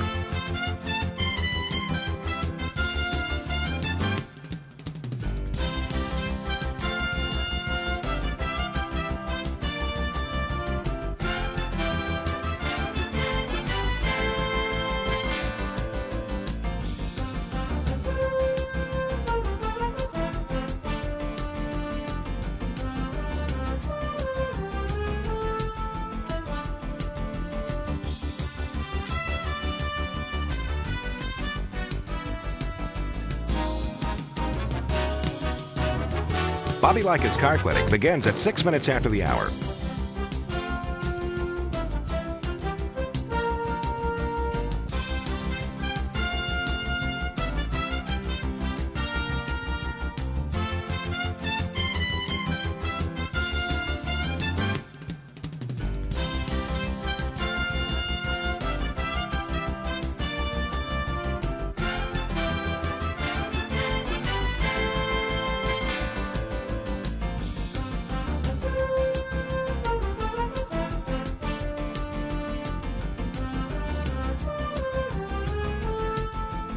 Bobby Likis Car Clinic begins at 6 minutes after the hour.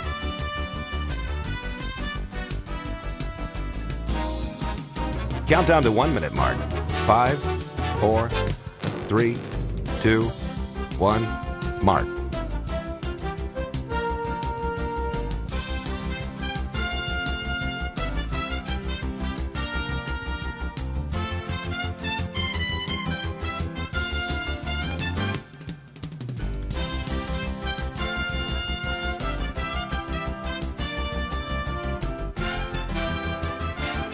Countdown to 30-second mark. 5, 4, 3, 2, 1, mark.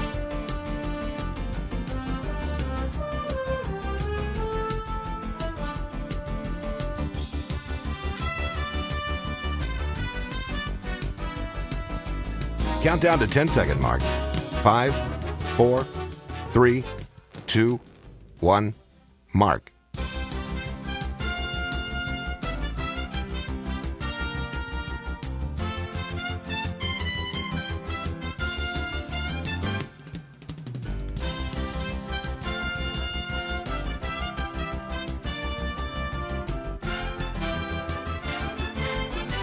Welcome to Bobby Likis Car Clinic. If you have a car question for Bobby, call now at 1-800-264-5454, toll free from anywhere in America. And now, here's your host, Bobby Likis. I want to welcome you to this hour of Bobby Likis Car Clinic. Ride along with us and have some car fun. If you have a car question, feel free to dial us up. 888 Car Clinic, 888-227-2546 is the number that you can call. John Thielen will, sorry, I didn't mean to jump into the mic like that, Kevin. But I was just thinking of JT. He's there taking your call. And John Thielen goes, and I go back a long time. 25 years ago, I started the Bobby Likis Car Clinic broadcast. And then, in 1996, we decided to build our own studios in-house. And it's really unique. And I'll tell you a little more about the studios because I'm very proud. These are acoustic systems. The floor weighs 10,000 pounds and is a floating floor. And this is the place to be. I'll tell you, in a hurricane or tornado or any inclement weather, this is the place to be. And this is the place to come on Saturdays for your car questions. So you're there if you're listening and tuned in now. This segment of Bobby Likis Car Clinic is brought to you in part by O'Reilly Auto Parts. If you need auto parts but can't get to the store just yet, head to O'ReillyAuto.com. Buy your parts online and pick them up at any of the 4,500 O'Reilly Auto Parts stores nationwide. No shipping costs, easy returns, and convenient pickup on your schedule. Shop your way for the parts you need. O'Reilly Auto Parts. Better parts, better prices every day. Your calls when I come back.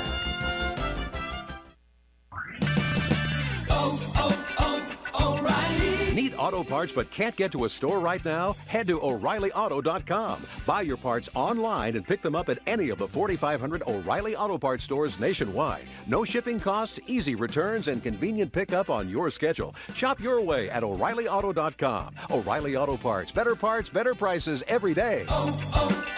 O'Reilly Auto Parts. When it comes to your car battery, you expect it to work. Turn the key and go.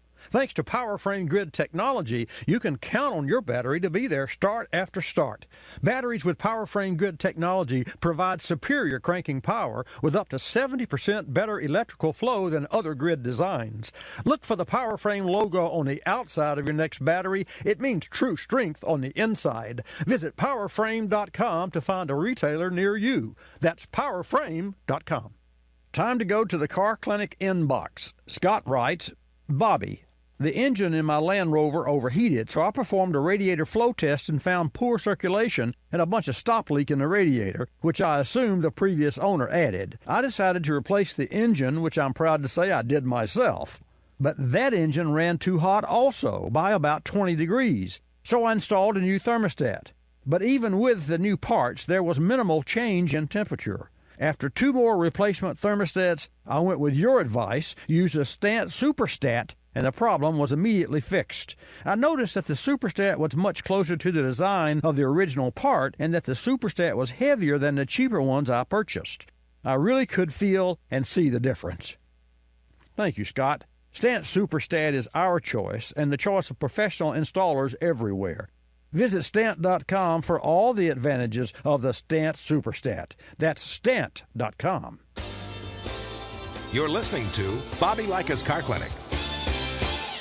Another lending success story from LendingTree.com. Car dealers like playing games. They play percentage points, they play markups, but I don't like playing with my money. So I got my auto loan through LendingTree.com. I filled out one simple form, a marketplace of banks and lenders competed over it, and I got 4 offers back within hours.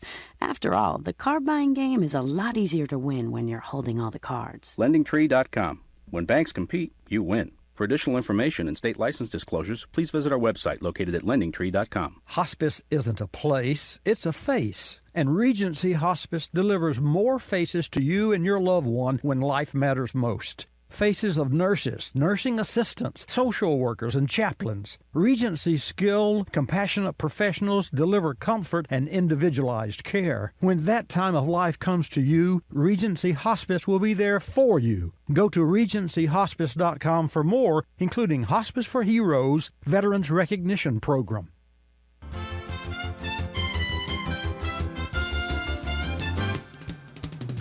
And now back to Bobby Likis Car Clinic and your host, Bobby Likis. Okay, let's get started with this hour of Bobby Likis Car Clinic. Gas prices. Well, this is, I guess I should start off with something a little better news than this. But it is what it is, folks. I mean, go figure. Here we are. You know, you heard a lot about Iran and the Saudis and Russia and the crude and all those global, and the global economy and the production does drive the price. And just for you to know, here are the facts. These are actual gas prices in the United States. This is, of course, regular gasoline, and unleaded regular gasoline, 97% of which has 10% up to 10% ethanol in it. In the U.S., $2.08 a gallon. Now, I keep a running log on gas prices and have for several years. A year ago, the price today at $2.08. A year ago, all of the same time last year, all of the prices were lower. This is lower than all those prices were a year ago. In fact, a 3.7, 37 cents, 37 cents. Let's see, 30 cents. So even at $2.08, it's 30 cents cheaper than it was a year ago. But that's not what worries me, or what you should be concerned about. It's the trend. So here's the trend for the same time last week. Without exception, in all 10 regions of the country, the gas prices are up from 1 cent to 3.6 cents on the West Coast, less California.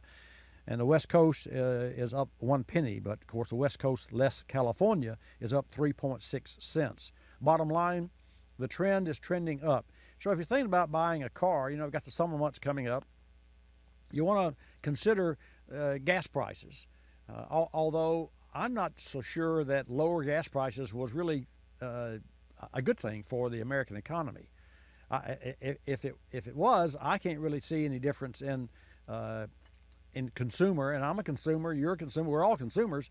I can't see any real difference in consumer spending.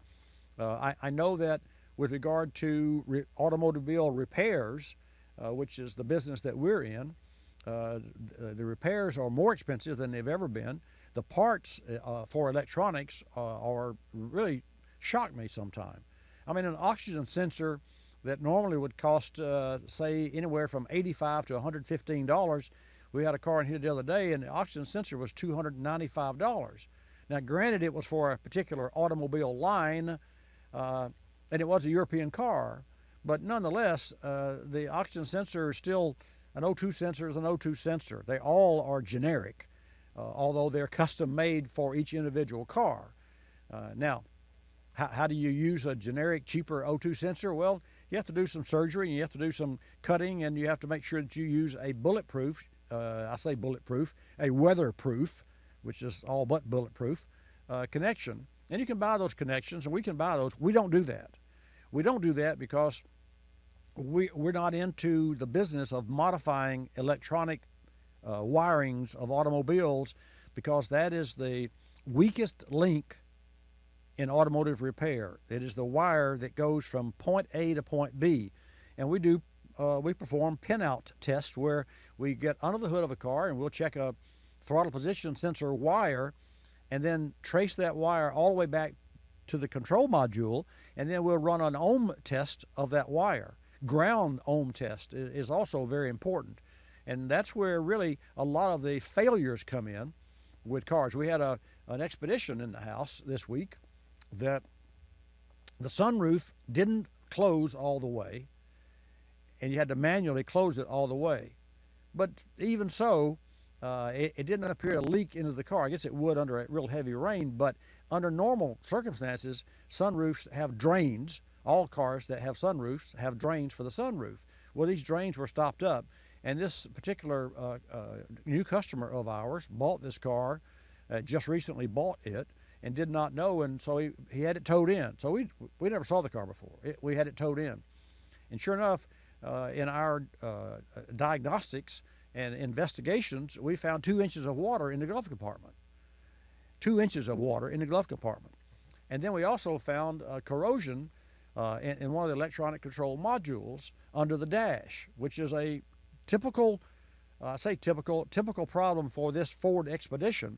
And so we replaced that module, and lo and behold, of course, we had to pull it out and inspect it first, and you could see corrosion. And what they did, folks, they being Ford Motor Company and manufacturers, this module was about the size of a cigar box. Yeah, that's about the size of it. So we took the cover off, and of course, this module had all of the fuses, not all for the car, but the main box, all the fuses and relays. And we pulled the fuses out, and you could see corroded terminals on the fuses. You could see green corrosion on the, I mean, it was like, this is a no-brainer. It was. And of course, we had to find it first, and Zach Cash, who is our master ASE certified technician, did a whale of a job to determine this, because this car didn't run, and so the bottom line, a lot of parts could have been thrown on this car, from fuel pumps to ignition modules to whatever, but he found the root cause of the problem.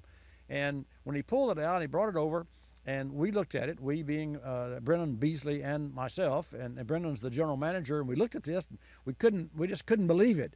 And we thought we'd seen everything, right? Well, not. So we found there was a layer after layer, like imagine making lasagna. You have a layer of cheese, layer, okay? Well, this box, seriously, this box had a layer of printed circuits and then a plastic sheath with certain holes in it, and another layer, and another. It had 5 different layers of printed circuits where this one box could connect to multiple different parts and run the current from point A to point Z to point C, wherever, you know, it was really very, very interesting. And it was about a $600 part, just under $600 for this part. Ultimately, we put the part on there, and that corrected the vehicle, and it started and ran. However, that was only 1/10 of what I would say, maybe 80% of what we found wrong. 20% of what we found wrong with this automobile.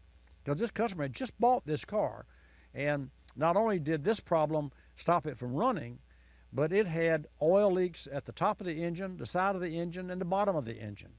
It had a power steering pump that was pouring fluid, and the pump was howling and making terrific noises. And in addition to that, it had what we call the kiss of death in the automotive repair. The catalytic converter had been cut out of this car, and a straight pipe had been put in it. That's illegal. And so the bottom line, I'm sure that this gentleman's going to take this car back to wherever he bought it and see what they will do for him. But you have to, and I guess the moral of that story is, I really hadn't thought about going into the story itself, but as it unfolded, I did. The moral of the story is, anytime you buy an automobile, before a used car, you take it to your service technician and have what we call a PPI, a pre-purchase inspection, performed on it. Now, that's an inspection that we've provided for our clients and new customers, for 35 years or more. And it's a really great service. And for us, it's probably the biggest bang for the buck that we offer, because it's a $90 out-the-door service, and we provide that for everyone that's looking to buy a used car. And even if you're buying a car that's, say, a really nice car that has maybe 10, 12, 15, 20,000 miles on it, that you know is a nice car, we know is a nice car, you still need to know what's underneath that automobile. And, you say, well, gosh, yeah, has this, and the first question that everybody asks, go to, a CarMax and a Carfax and check out whether it's been wrecked or not. And folks, if a car has been in a fender bender and the fender had to be replaced, that is not necessarily a bad thing. I mean, fenders are like spark plugs. They require a little more expertise to replace, because they have to be treated and painted to match and aligned and all those sorts of things. But a quality collision repair center can restore an automobile to a like new condition.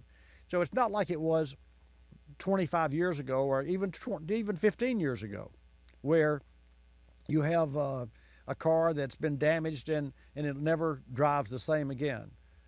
In fact, our general manager bought a new car, a new Ford Escape, and Christmas Day had to actually run over a curb into a parking lot and up a ramp to keep from hitting a car that turned directly in front of him illegally. And this was a brand new automobile, and it had transmission damage, and it had lower A-frame damage and what have you, and the car's as new today. I mean, it really is. So the bottom line is, you have to know when to hold them and when to fold them. But when you have a challenge like that, you need to seek out someone who's in the business and get their professional input, because don't think that you can condemn something or should condemn something. And there's always this diminished value, whereas, well, I've got 2 cars here and one's been wrecked and one hasn't. Which one is worth more? Well, obviously the one that has diminished value is the one that may have been wrecked. But still, if you like that particular car, don't count it out, but do have a pre-purchase inspection. Okay, I'm going to come back and take Billy's call, and then I'll take yours at 888 Car Clinic when I come back. I'm Bobby Likis, calling all technicians with 20 facts about ethanol. The economic impact of domestic ethanol production is felt far outside the gates of the ethanol biorefinery. According to analysis from economic research firm Cardno Intrix, the ethanol industry added $42.4 billion to the U.S.'s gross domestic product, and the production of 13.9 billion gallons of ethanol supported 90,200 direct jobs and over 311,000 indirect jobs all across this country. And jobs in domestic renewable fuels production are just that. All-American jobs. Unlike outsourcing our oil needs to jobs in Saudi Arabia, Venezuela, or Canada, domestic ethanol production creates jobs that cannot be sent overseas. I'm Bobby Likis, calling all technicians with 20 facts about ethanol. Brought to you by the Renewable Fuels Association. Drive to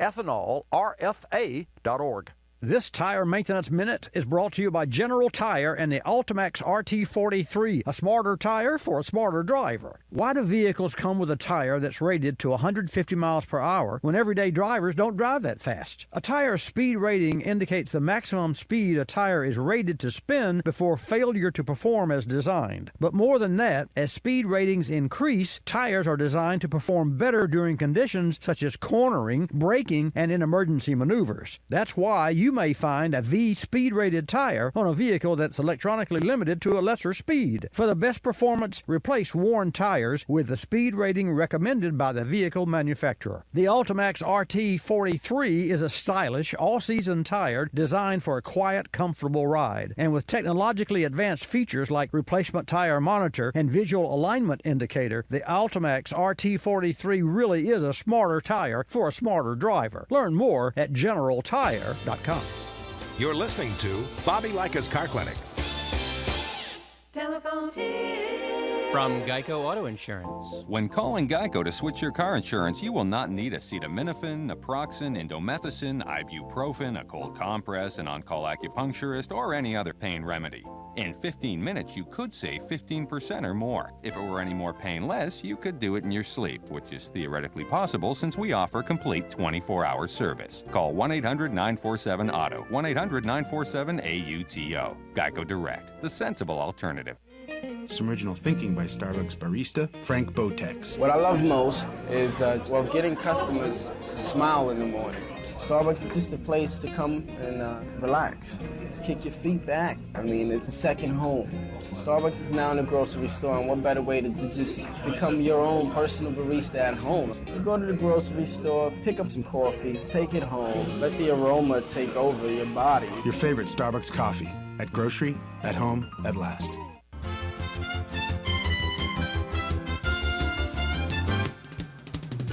And now back to Bobby Likis Car Clinic and your host, Bobby Likis. And welcome back to this segment of Bobby Likis Car Clinic. Remember, every Saturday from 10 till noon Eastern Time, we come to you on your local AM and or FM radio station. And feel free to dial us up if you have a particular question that you'd like me to answer, or if I can help you make a decision on your automobile. Don't know all the answers, but with 45 years of experience in automotive service and a person who loves new technology, I just love this industry and I love the opportunity to share information with you. So we'll take a call now. I promised Billy. So Billy, let's join Bobby Likis Car Clinic. Welcome. Glad to have you in the house. What can I do for you? Hey, good afternoon. Just had a question for you. We've got a couple of E350, 2011 E350 vans we use for our work. Okay. And these guys, we hadn't had many problems. We have blown a couple spark plugs out of the heads. Other than that, they've been good trucks, but they consume oil, and they drink it. By the time they're due rotation on oil changes, they're usually 2 quarts low. One's got about 60,000 miles, the other one's got 90-some-odd thousand. But they drink oil, and I wondered, I've been told don't put thicker oil in there because of the bearing tolerances, but I wondered if there was a remedy, so I thought I'd ask you about it, Bobby. Yeah, that's a great question, Billy. And the bottom line, and that's a Ford module. What is it, a 5.4 or a? It is. Yeah. Yes, sir. Yeah, that's a Ford. That was not one of my favorite engines. And when Ford came out with that engine years ago, the 4.6, and then they made the bigger version of it. They had timing chain noise. they're real noisy, and we had one time that one of our customers had. Now, granted, this particular individual went 20,000 miles and didn't change the oil. And what happened, and he was driving back and forth to Louisiana, and I know this because we actually had a synthetic oil, and he stopped by and got 1 quart of oil in that 20,000 miles. So I know he ran this vehicle, and then later on I saw it firsthand. He ran this vehicle low on oil, and then ultimately it had some noise. And anyway, I won't go into that story except to say that it is the engine. I'm not surprised you're having these problems, but normally it's not a work truck, Billy. Normally it's like a Lincoln that is driven by an older, more conservative driver, and the engine sort of gets lazy. The oil rings and the piston rings get lazy, and that's when the oil starts to bypass. One of the problems that I've seen with commercial use of vehicles, and so now I'm gonna take your particular question, because I don't know the specific answer, and genericize it, but it has a lot to do with answering your question more directly than what I've just said. And that is that with different drivers on different vehicles, you never know how the driver is driving the vehicle. You never know what the early life of that vehicle was unless you bought those cars new, and you never know if the oil was changed on time throughout its lifetime. And rarely do you know if there's a belt that, you mentioned a spark plug that was loose. Well, the spark plug didn't get loose, it just wasn't torqued. Whoever put the spark plug in, it wasn't torqued to specs, because spark plugs don't work themselves loose. Not that we haven't had engines, but I've never seen a factory vehicle that had a spark plug that was loose in it in my years. So it actually blew them out of the cylinder head. That seems. I looked on the internet. Seems to be a fairly common problem on the Fords. They actually blew the spark plug out of the head, and they had to helicoil it to repair the head. Yes, sir. But it has to work itself loose first. Oh, okay. I see what you're saying. Yeah. It has to. In other words, if you secure it and you torque it to 15 foot-pounds or whatever the inch-pounds or whatever the torque is, it actually is seated, because it doesn't use a gasket. It uses a taper fit. So it's like a wheel. I mean, wheels that come loose, they don't come loose because they came loose. They came loose because they weren't put on properly. I mean, okay, gotcha. So that could be a factory issue. Yeah, it is a factor. And so for you, especially if you're the transportation manager or if you own the company, I would research my records. Now the root of your question is, can you use a thicker oil? And you can. What do you run, like 530 in those vehicles, or 520? Yeah, I think so. I think it calls for 530. Well, see, you could use you can't use 1540 because that the engine doesn't have the clearances to facilitate fat oil, and that is fatter oil. Bigger oil. Heavier viscosity oil, and it won't flow when you first fire the engine up. And I don't know that would really solve it. Here's what I think I would do. I would take. Which one would you consider the better one, the 90,000 or the 60,000? The better truck? Well, they actually both run pretty much the same. Do they? Well, there's a chemical. And they consume about the same amount of oil also, so it's pretty much even. All right. Well, here's what you can do. There's a chemical that you can buy that dissolves the carbon in the rings that is causing the oil rings to stick. And years ago, many years ago, GM had lots of problem with their diesel. You remember because they made the diesels in the mid-'70s, and they had a problem because they took a gasoline motor and made a diesel out of it. So they came out with, GM did, a chemical that you pour in the engine and the cylinders, let it sit overnight, and it would dissolve the carbon. So that chemical is still available today, and you could treat one engine as an experimentation. But it's already using oil. You got nothing to lose. You're not going to hurt the engine. Right. Now, you have to know that there's a procedure, and you put this chemical in, and you let it sit overnight. The plugs are out and everything, and you saturate and make an oilaholic, for lack of a better word, like an alcoholic.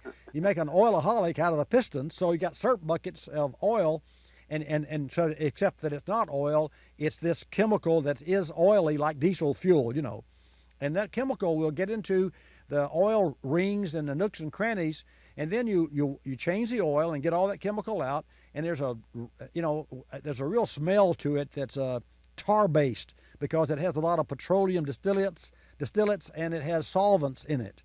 And so that's what I would do I just choose one of those vehicles and say, okay, I want to treat this engine, and then you'll want to go back in with use the same viscosity oil. It's not the oil that's a problem. And put in thicker oil is not going to solve the problem. So go back in after you do this, and then short change that fill, because you'll have some of that stuff left over. So run about 100 miles on the new batch of oil after you do this soak 'em test. And by soak 'em, I mean overnight stand and give time for the carbon to dissolve. You understand where I'm going there? Sure. Okay, and GM could still have that, or check with a local service provider in your neck of the woods, and there are chemicals. I mean, I stock chemicals that I came up with an engine purge, stage 5 purge for owners of cars who never change their oil. In fact, we put a picture on Facebook this week. Stan, one of our listeners, sent us a picture, and Billy, you would really be upset being in the business and relying on transportation. He sent us a picture of an engine that had 80-something thousand miles, never had the oil changed, and it was one big crater of muck.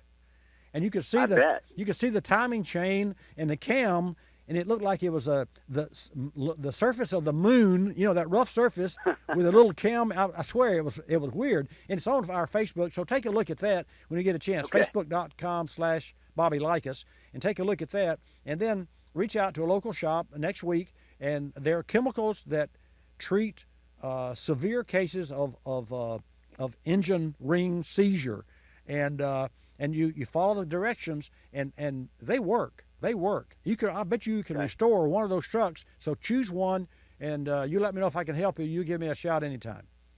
Will do. Thanks so much. You're welcome so much. Thanks for your call. That was really very interesting, because that's a real challenge, folks. Let's go to Virginia and take a call from Virginia now. So, Kim, good morning. Good morning, Dad. Well, see, how are you doing? I'm doing great, sweetheart. It says JT put on here, Kim, and then parentheses, your daughter. So yeah, this is my oldest daughter, folks, and she is just terrific. So how's everything in Delaplane, Virginia this morning? Oh, it's beautiful. It's actually snowing. Really? Yes, it's going to be 23 degrees this evening.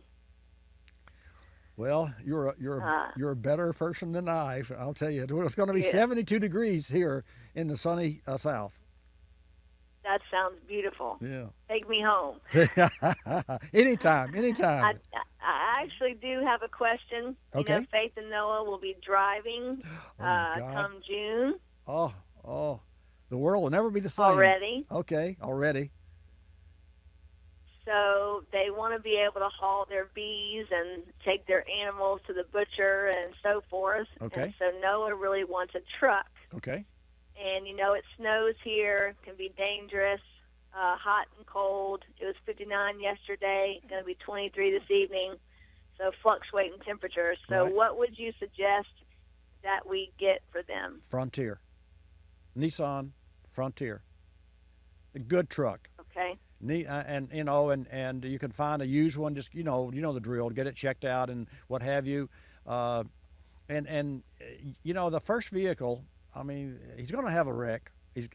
So as long as he put his seatbelts on, and I never forget. And that when I bought this young girl her first car, my daughter, I put a little note, a sticky note on actually it was using a typewriter note on the speedometer cluster. And Kim, what did that say on the speedometer cluster? You remember that? Seatbelt always for Dad. That's correct. And yes, you were in a few accidents, but you're just healthy and never were hurt in any of the accidents. So that's really great. So I love you, and I'm glad you called me. Nissan Frontier, they make really, really great used trucks. No, I mean they make for great used trucks. They make great new ones too, but I understand. Hey, yes, thanks for calling, and I really tell hugs to everyone and to all the grandkids, and tell Roy I said hello. Okay, I will. Thanks, Dad. You're welcome. The kids enjoy listening to the show and learning every Saturday. Thank you very much. I love you. Love you too. Bye-bye. Okay, that's just, it makes my day. How cool is that? My own daughter called and said, what kind of a car should I buy? Well, I mean, who else would she call? talk about hurting somebody's feelings if you didn't call me and say, well, hey, I call this guy on a local radio show here. No, that doesn't work. I see that we have Victor, who has a question about all-wheel drive. We have Gene, who has a question about stalling on shifting on an 88 old Cadillac Fleetwood.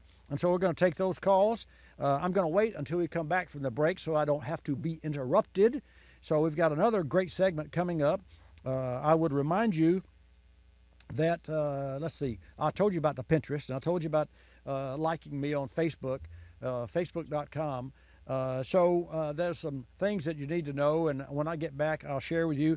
And I want to share with you, too, although I don't really have time to do it at this particular time, but I will when I come back from the break, some very interesting news about General Tire. And I'm going to put the spotlight on our partner, General Tire, when I get back, because they jumped ship. They've gone from racing to, well, when I come back, I'll tell you the rest of that story.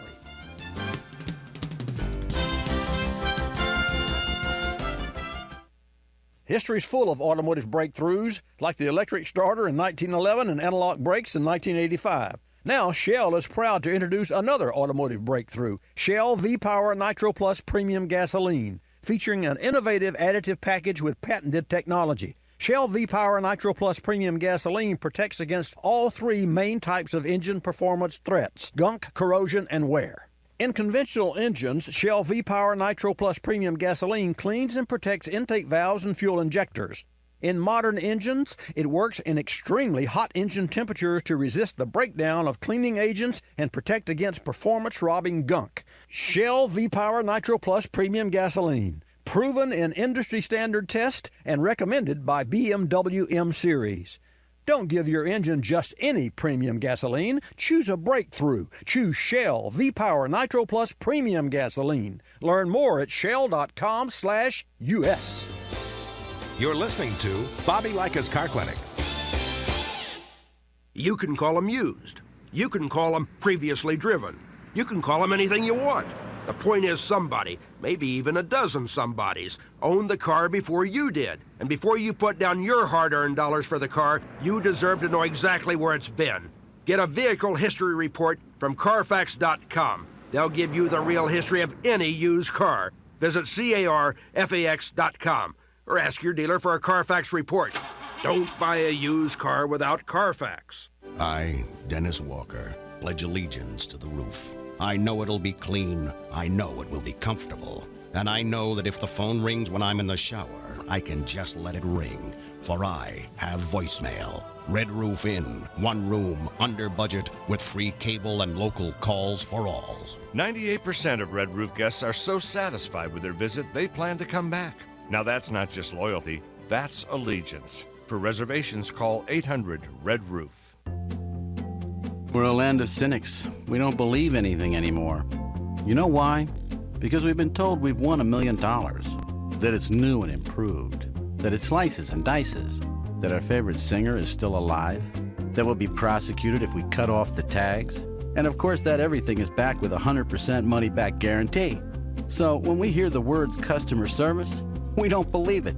Travelocity isn't surprised if you're a little skeptical when they say they have excellent customer service, and that there's actually a pleasant face behind this website, a living, breathing person with a supercharged computer full of answers.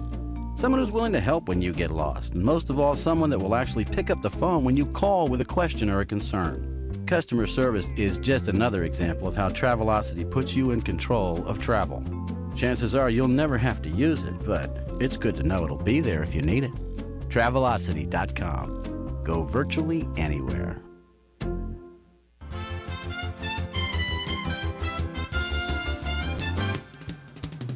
And now back to Bobby Likis Car Clinic and your host, Bobby Likis. And welcome back to this segment of Bobby Likis Car Clinic. We're going to go to Gene, and then we're going to go to Victor, and then take another one of your calls.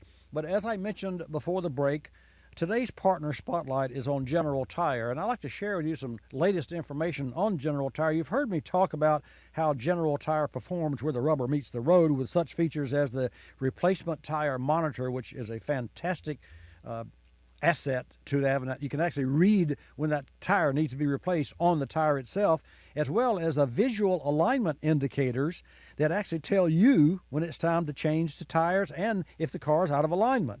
And since anywhere is possible in General Tire's slogan, I thought you might be interested in a couple of places General Tire is going. First, ARCA. I've mentioned this before, but General Tire is the official tire supplier of the ARCA Racing Series. It's a pretty neat way to celebrate General Tire's 100th anniversary. Wow. Wow. Now, General Tire's making a bigger splash in the world of professional bass anglers, including the sponsorship of 4 top pro anglers like Edwin Evers, 10-time bass winner. And folks, BASS stands for Bass Anglers Sportsman Society. And Edwin Evers was a 3-time runner-up to the coveted Angler of the Year award and recent winner of the Bassmaster Classic, the Super Bowl of fishing. So what's General Tire, ARCA, and Bass Fishing have in common? Cars and Car Clinic. Thank you very much. Now we'll take a call from Gene. Gene, welcome to Bobby Likis Car Clinic. Glad to have you in the house. Hi, Bobby. How you doing? Pretty good. Pretty good. How about yourself?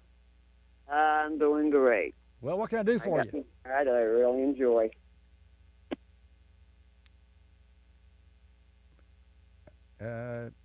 Hello? She lost it. She must have hit the wrong button. Okay, well, Gene, I lost you, so you can call back. We'll take a call from Victor now. Victor, welcome to Bobby Likis Car Clinic.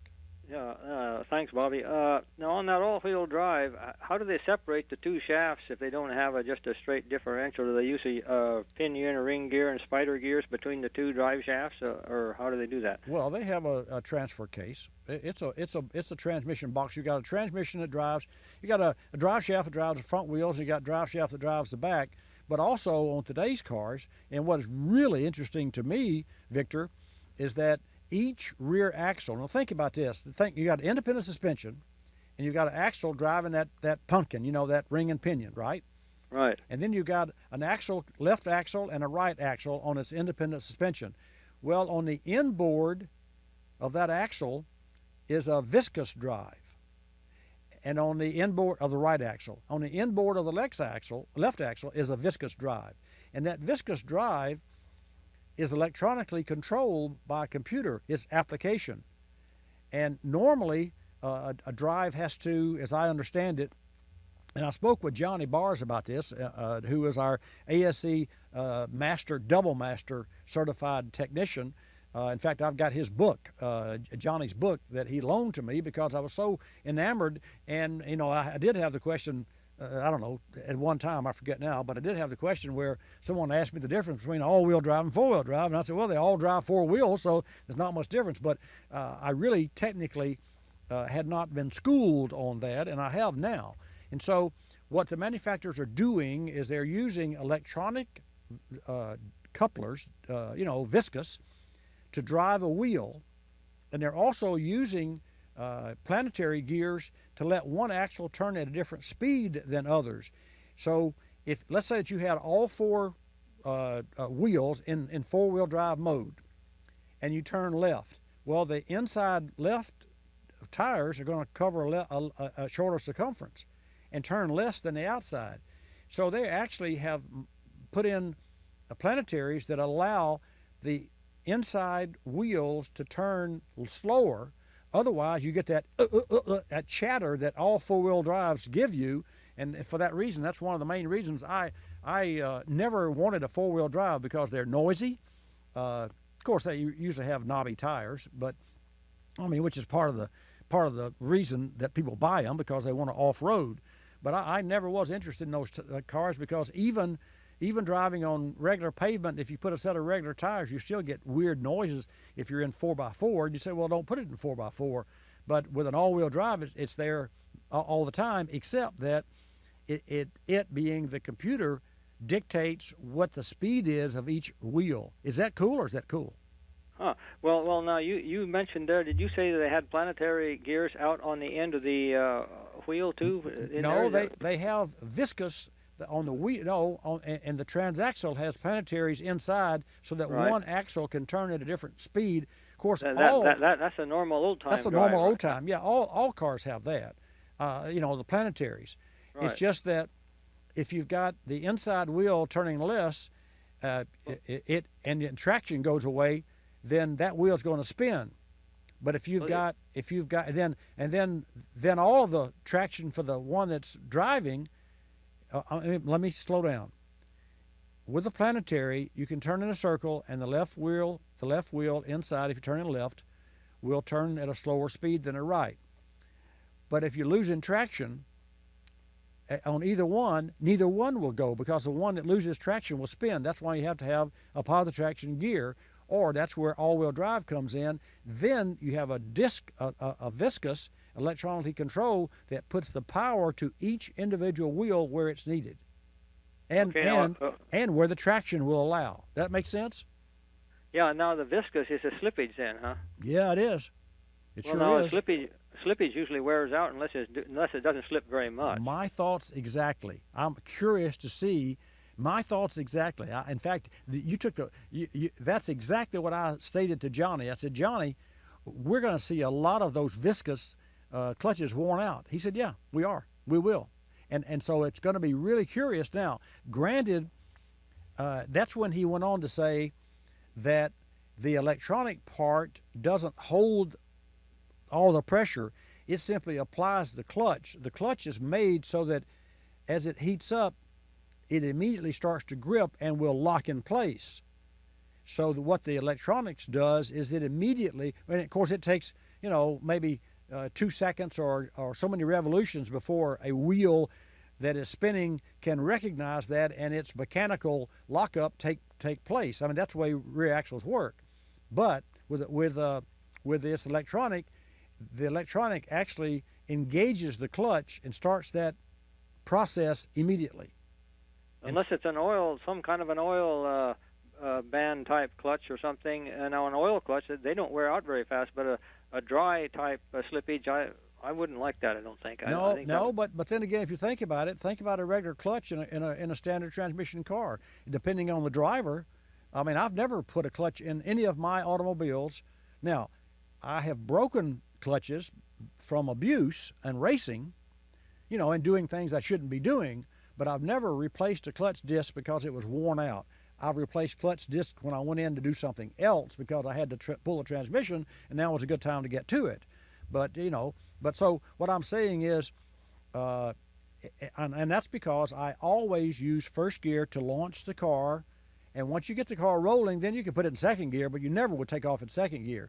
So I'm saying that if I'm smart enough to do that by feel and by education and by knowledge of the mechanical workings, certainly the electronics of a car, knowing the speed of the car, the speed of the drive shafts, and the speed of the wheels can dictate exactly what needs to be when it needs to be.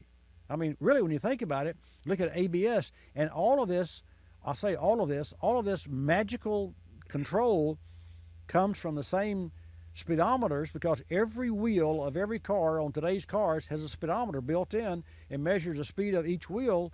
And so if you're going 15 miles an hour and you got one wheel going 30, that wheel's spinning. So you stop it.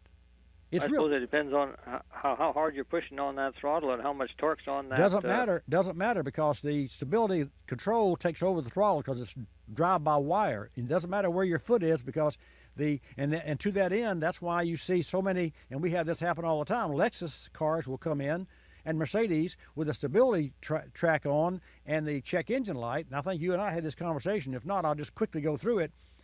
The stability control, when it sees a problem with spinning wheels under wide open throttle, like you were just talking about, or slippery conditions, tells the engine control to shut down the engine, and the driver can still have his or her foot on the accelerator pedal, but the engine's drive-by-wire, so the computer takes over and shuts the engine down.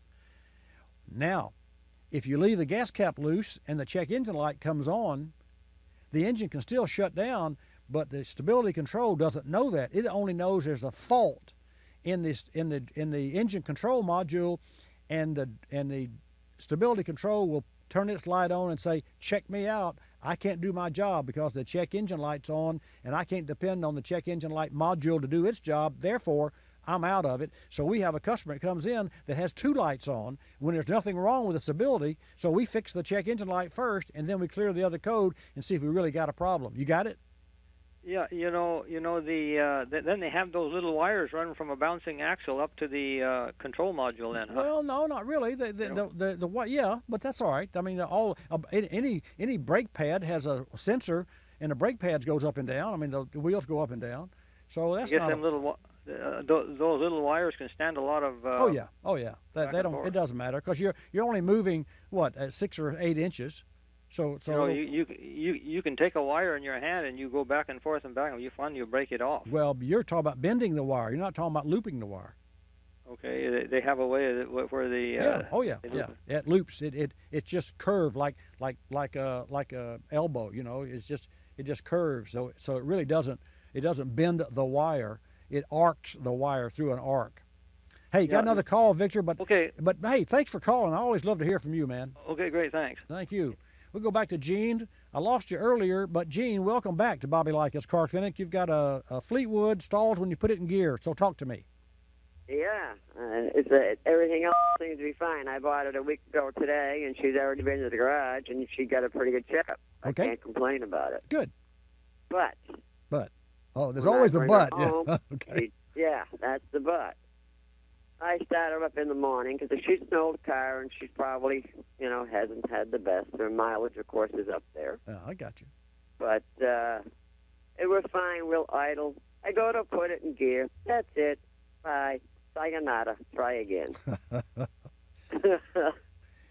So I'm wondering why. Because the garage is quite surprised when I call them back and said, "Hey, why is she still stalling out? She shouldn't be." Well, let me ask you a question. Does this happen all of the time, or only when the engine is cold or warm or up to operating temperature? Well, the temperature's fine. I've got they put some gauges in the car. Yeah, but that's not my question. My question is, does it stall all the time? Yeah, it likes to stall. Then if that car is hot, cold, whatever. Then take it back to the shop and have them to check out the 88, 89 model. Tell them to check out that. Have them to recheck it. It's an 89 model. It would have some electronic controls on it. It would have electronic control carburetor, I think. It may be a throttle body. But that's that's a real challenge because that's early on year. And we being the automotive industry, had not migrated through that change from carburetors to injectors to electronic engine controls. So that's probably not a good buy. But I won't condemn the car yet. I would just advise you. Well, I won't, but I could. If I'm wrong, I'm going to say it's not electronic because it's not fuel injected because she has got a carburetor and I've got the nice little. Okay, but it does have a stepper motor that controls the idle speed. Okay. A little stepper motor to go tick tick tick tick tick tick tick tick tick tick tick tick tick. I don't hear anything out of it. Well, okay, but here's my advice to you. Take it back to the service shop that checked it for you and have them to recheck the idle on it and get a prognosis from them of what it would take to fix it. Yeah, that's what I was thinking, the idle around or maybe even the float on the carburetor. No, don't put in what you don't know. Don't start throwing things that you don't know. Just ask them to check the idle speed and tell them what it's doing. Let them make the decision what's wrong with it. You got it? I got it. Okay, all right. Thank you. Good luck. Thank you. You You're have welcome. a good day now. Thank you so much, Gene.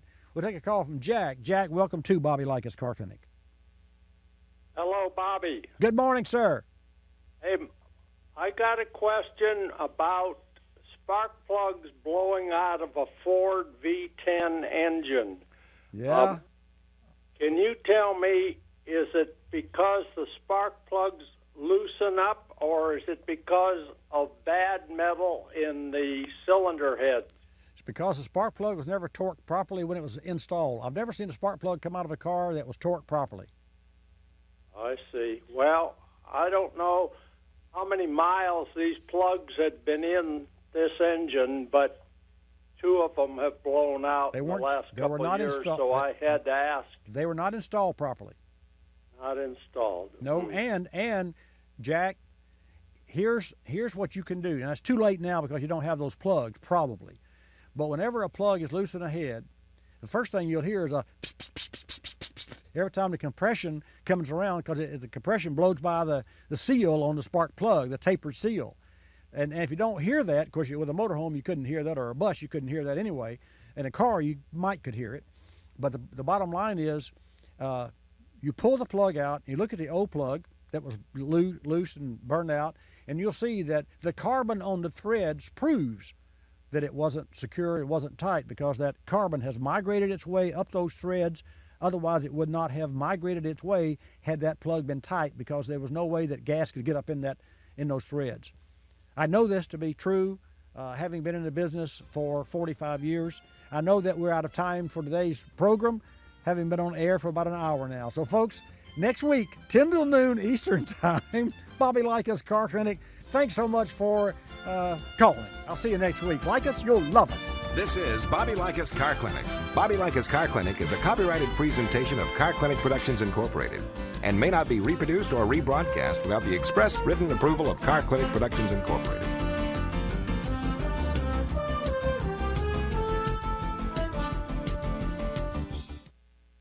Bigger isn't always better, but in the case of spark plugs, it can be. How? A bigger spark concentration and explosion produce a more complete combustion for increased vehicle power. Enter the new Denso Iridium TT spark plugs. The TT stands for twin tip, which generates the largest concentration and explosion. Denso's Iridium TT spark plugs also deliver better fuel economy and faster starts while reducing carbon emissions. And it's designed to last more than 100,000 miles. Learn more at densott.com.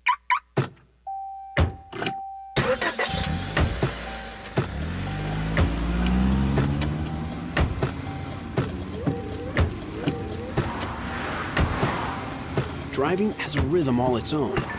Don't wreck it with a text. Before you get behind the wheel, silence your phone. Or better yet, designate a texter. For more text-free driving tips, visit stoptextstoprex.org. Brought to you by the Ad Council and the National Highway Traffic Safety Administration. You're listening to Bobby Likis Car Clinic. Ricey Outfitters, I'm Tina. How can I help you? I'd like to place an order. Great. Which item? The cotton roll neck sweater, large. Okay. Periwinkle, Loden, or caramel? The caramel, please. The what? I'd like it in caramel. Oh, the caramel? Yeah, that's what I said, Tina. Actually, you said caramel when it's pronounced caramel. Can't we just call it yellow? No. Everyone knows the best part of a Milky Way. They just don't know how to say it. After all, it's our caramel. It's caramel. Ugh, that makes a Milky Way great. You start my morning, you stir in my soul, you warm my heart, make me feel whole. Your aroma calls me, starts my morning, happy morning, your name is Folgers.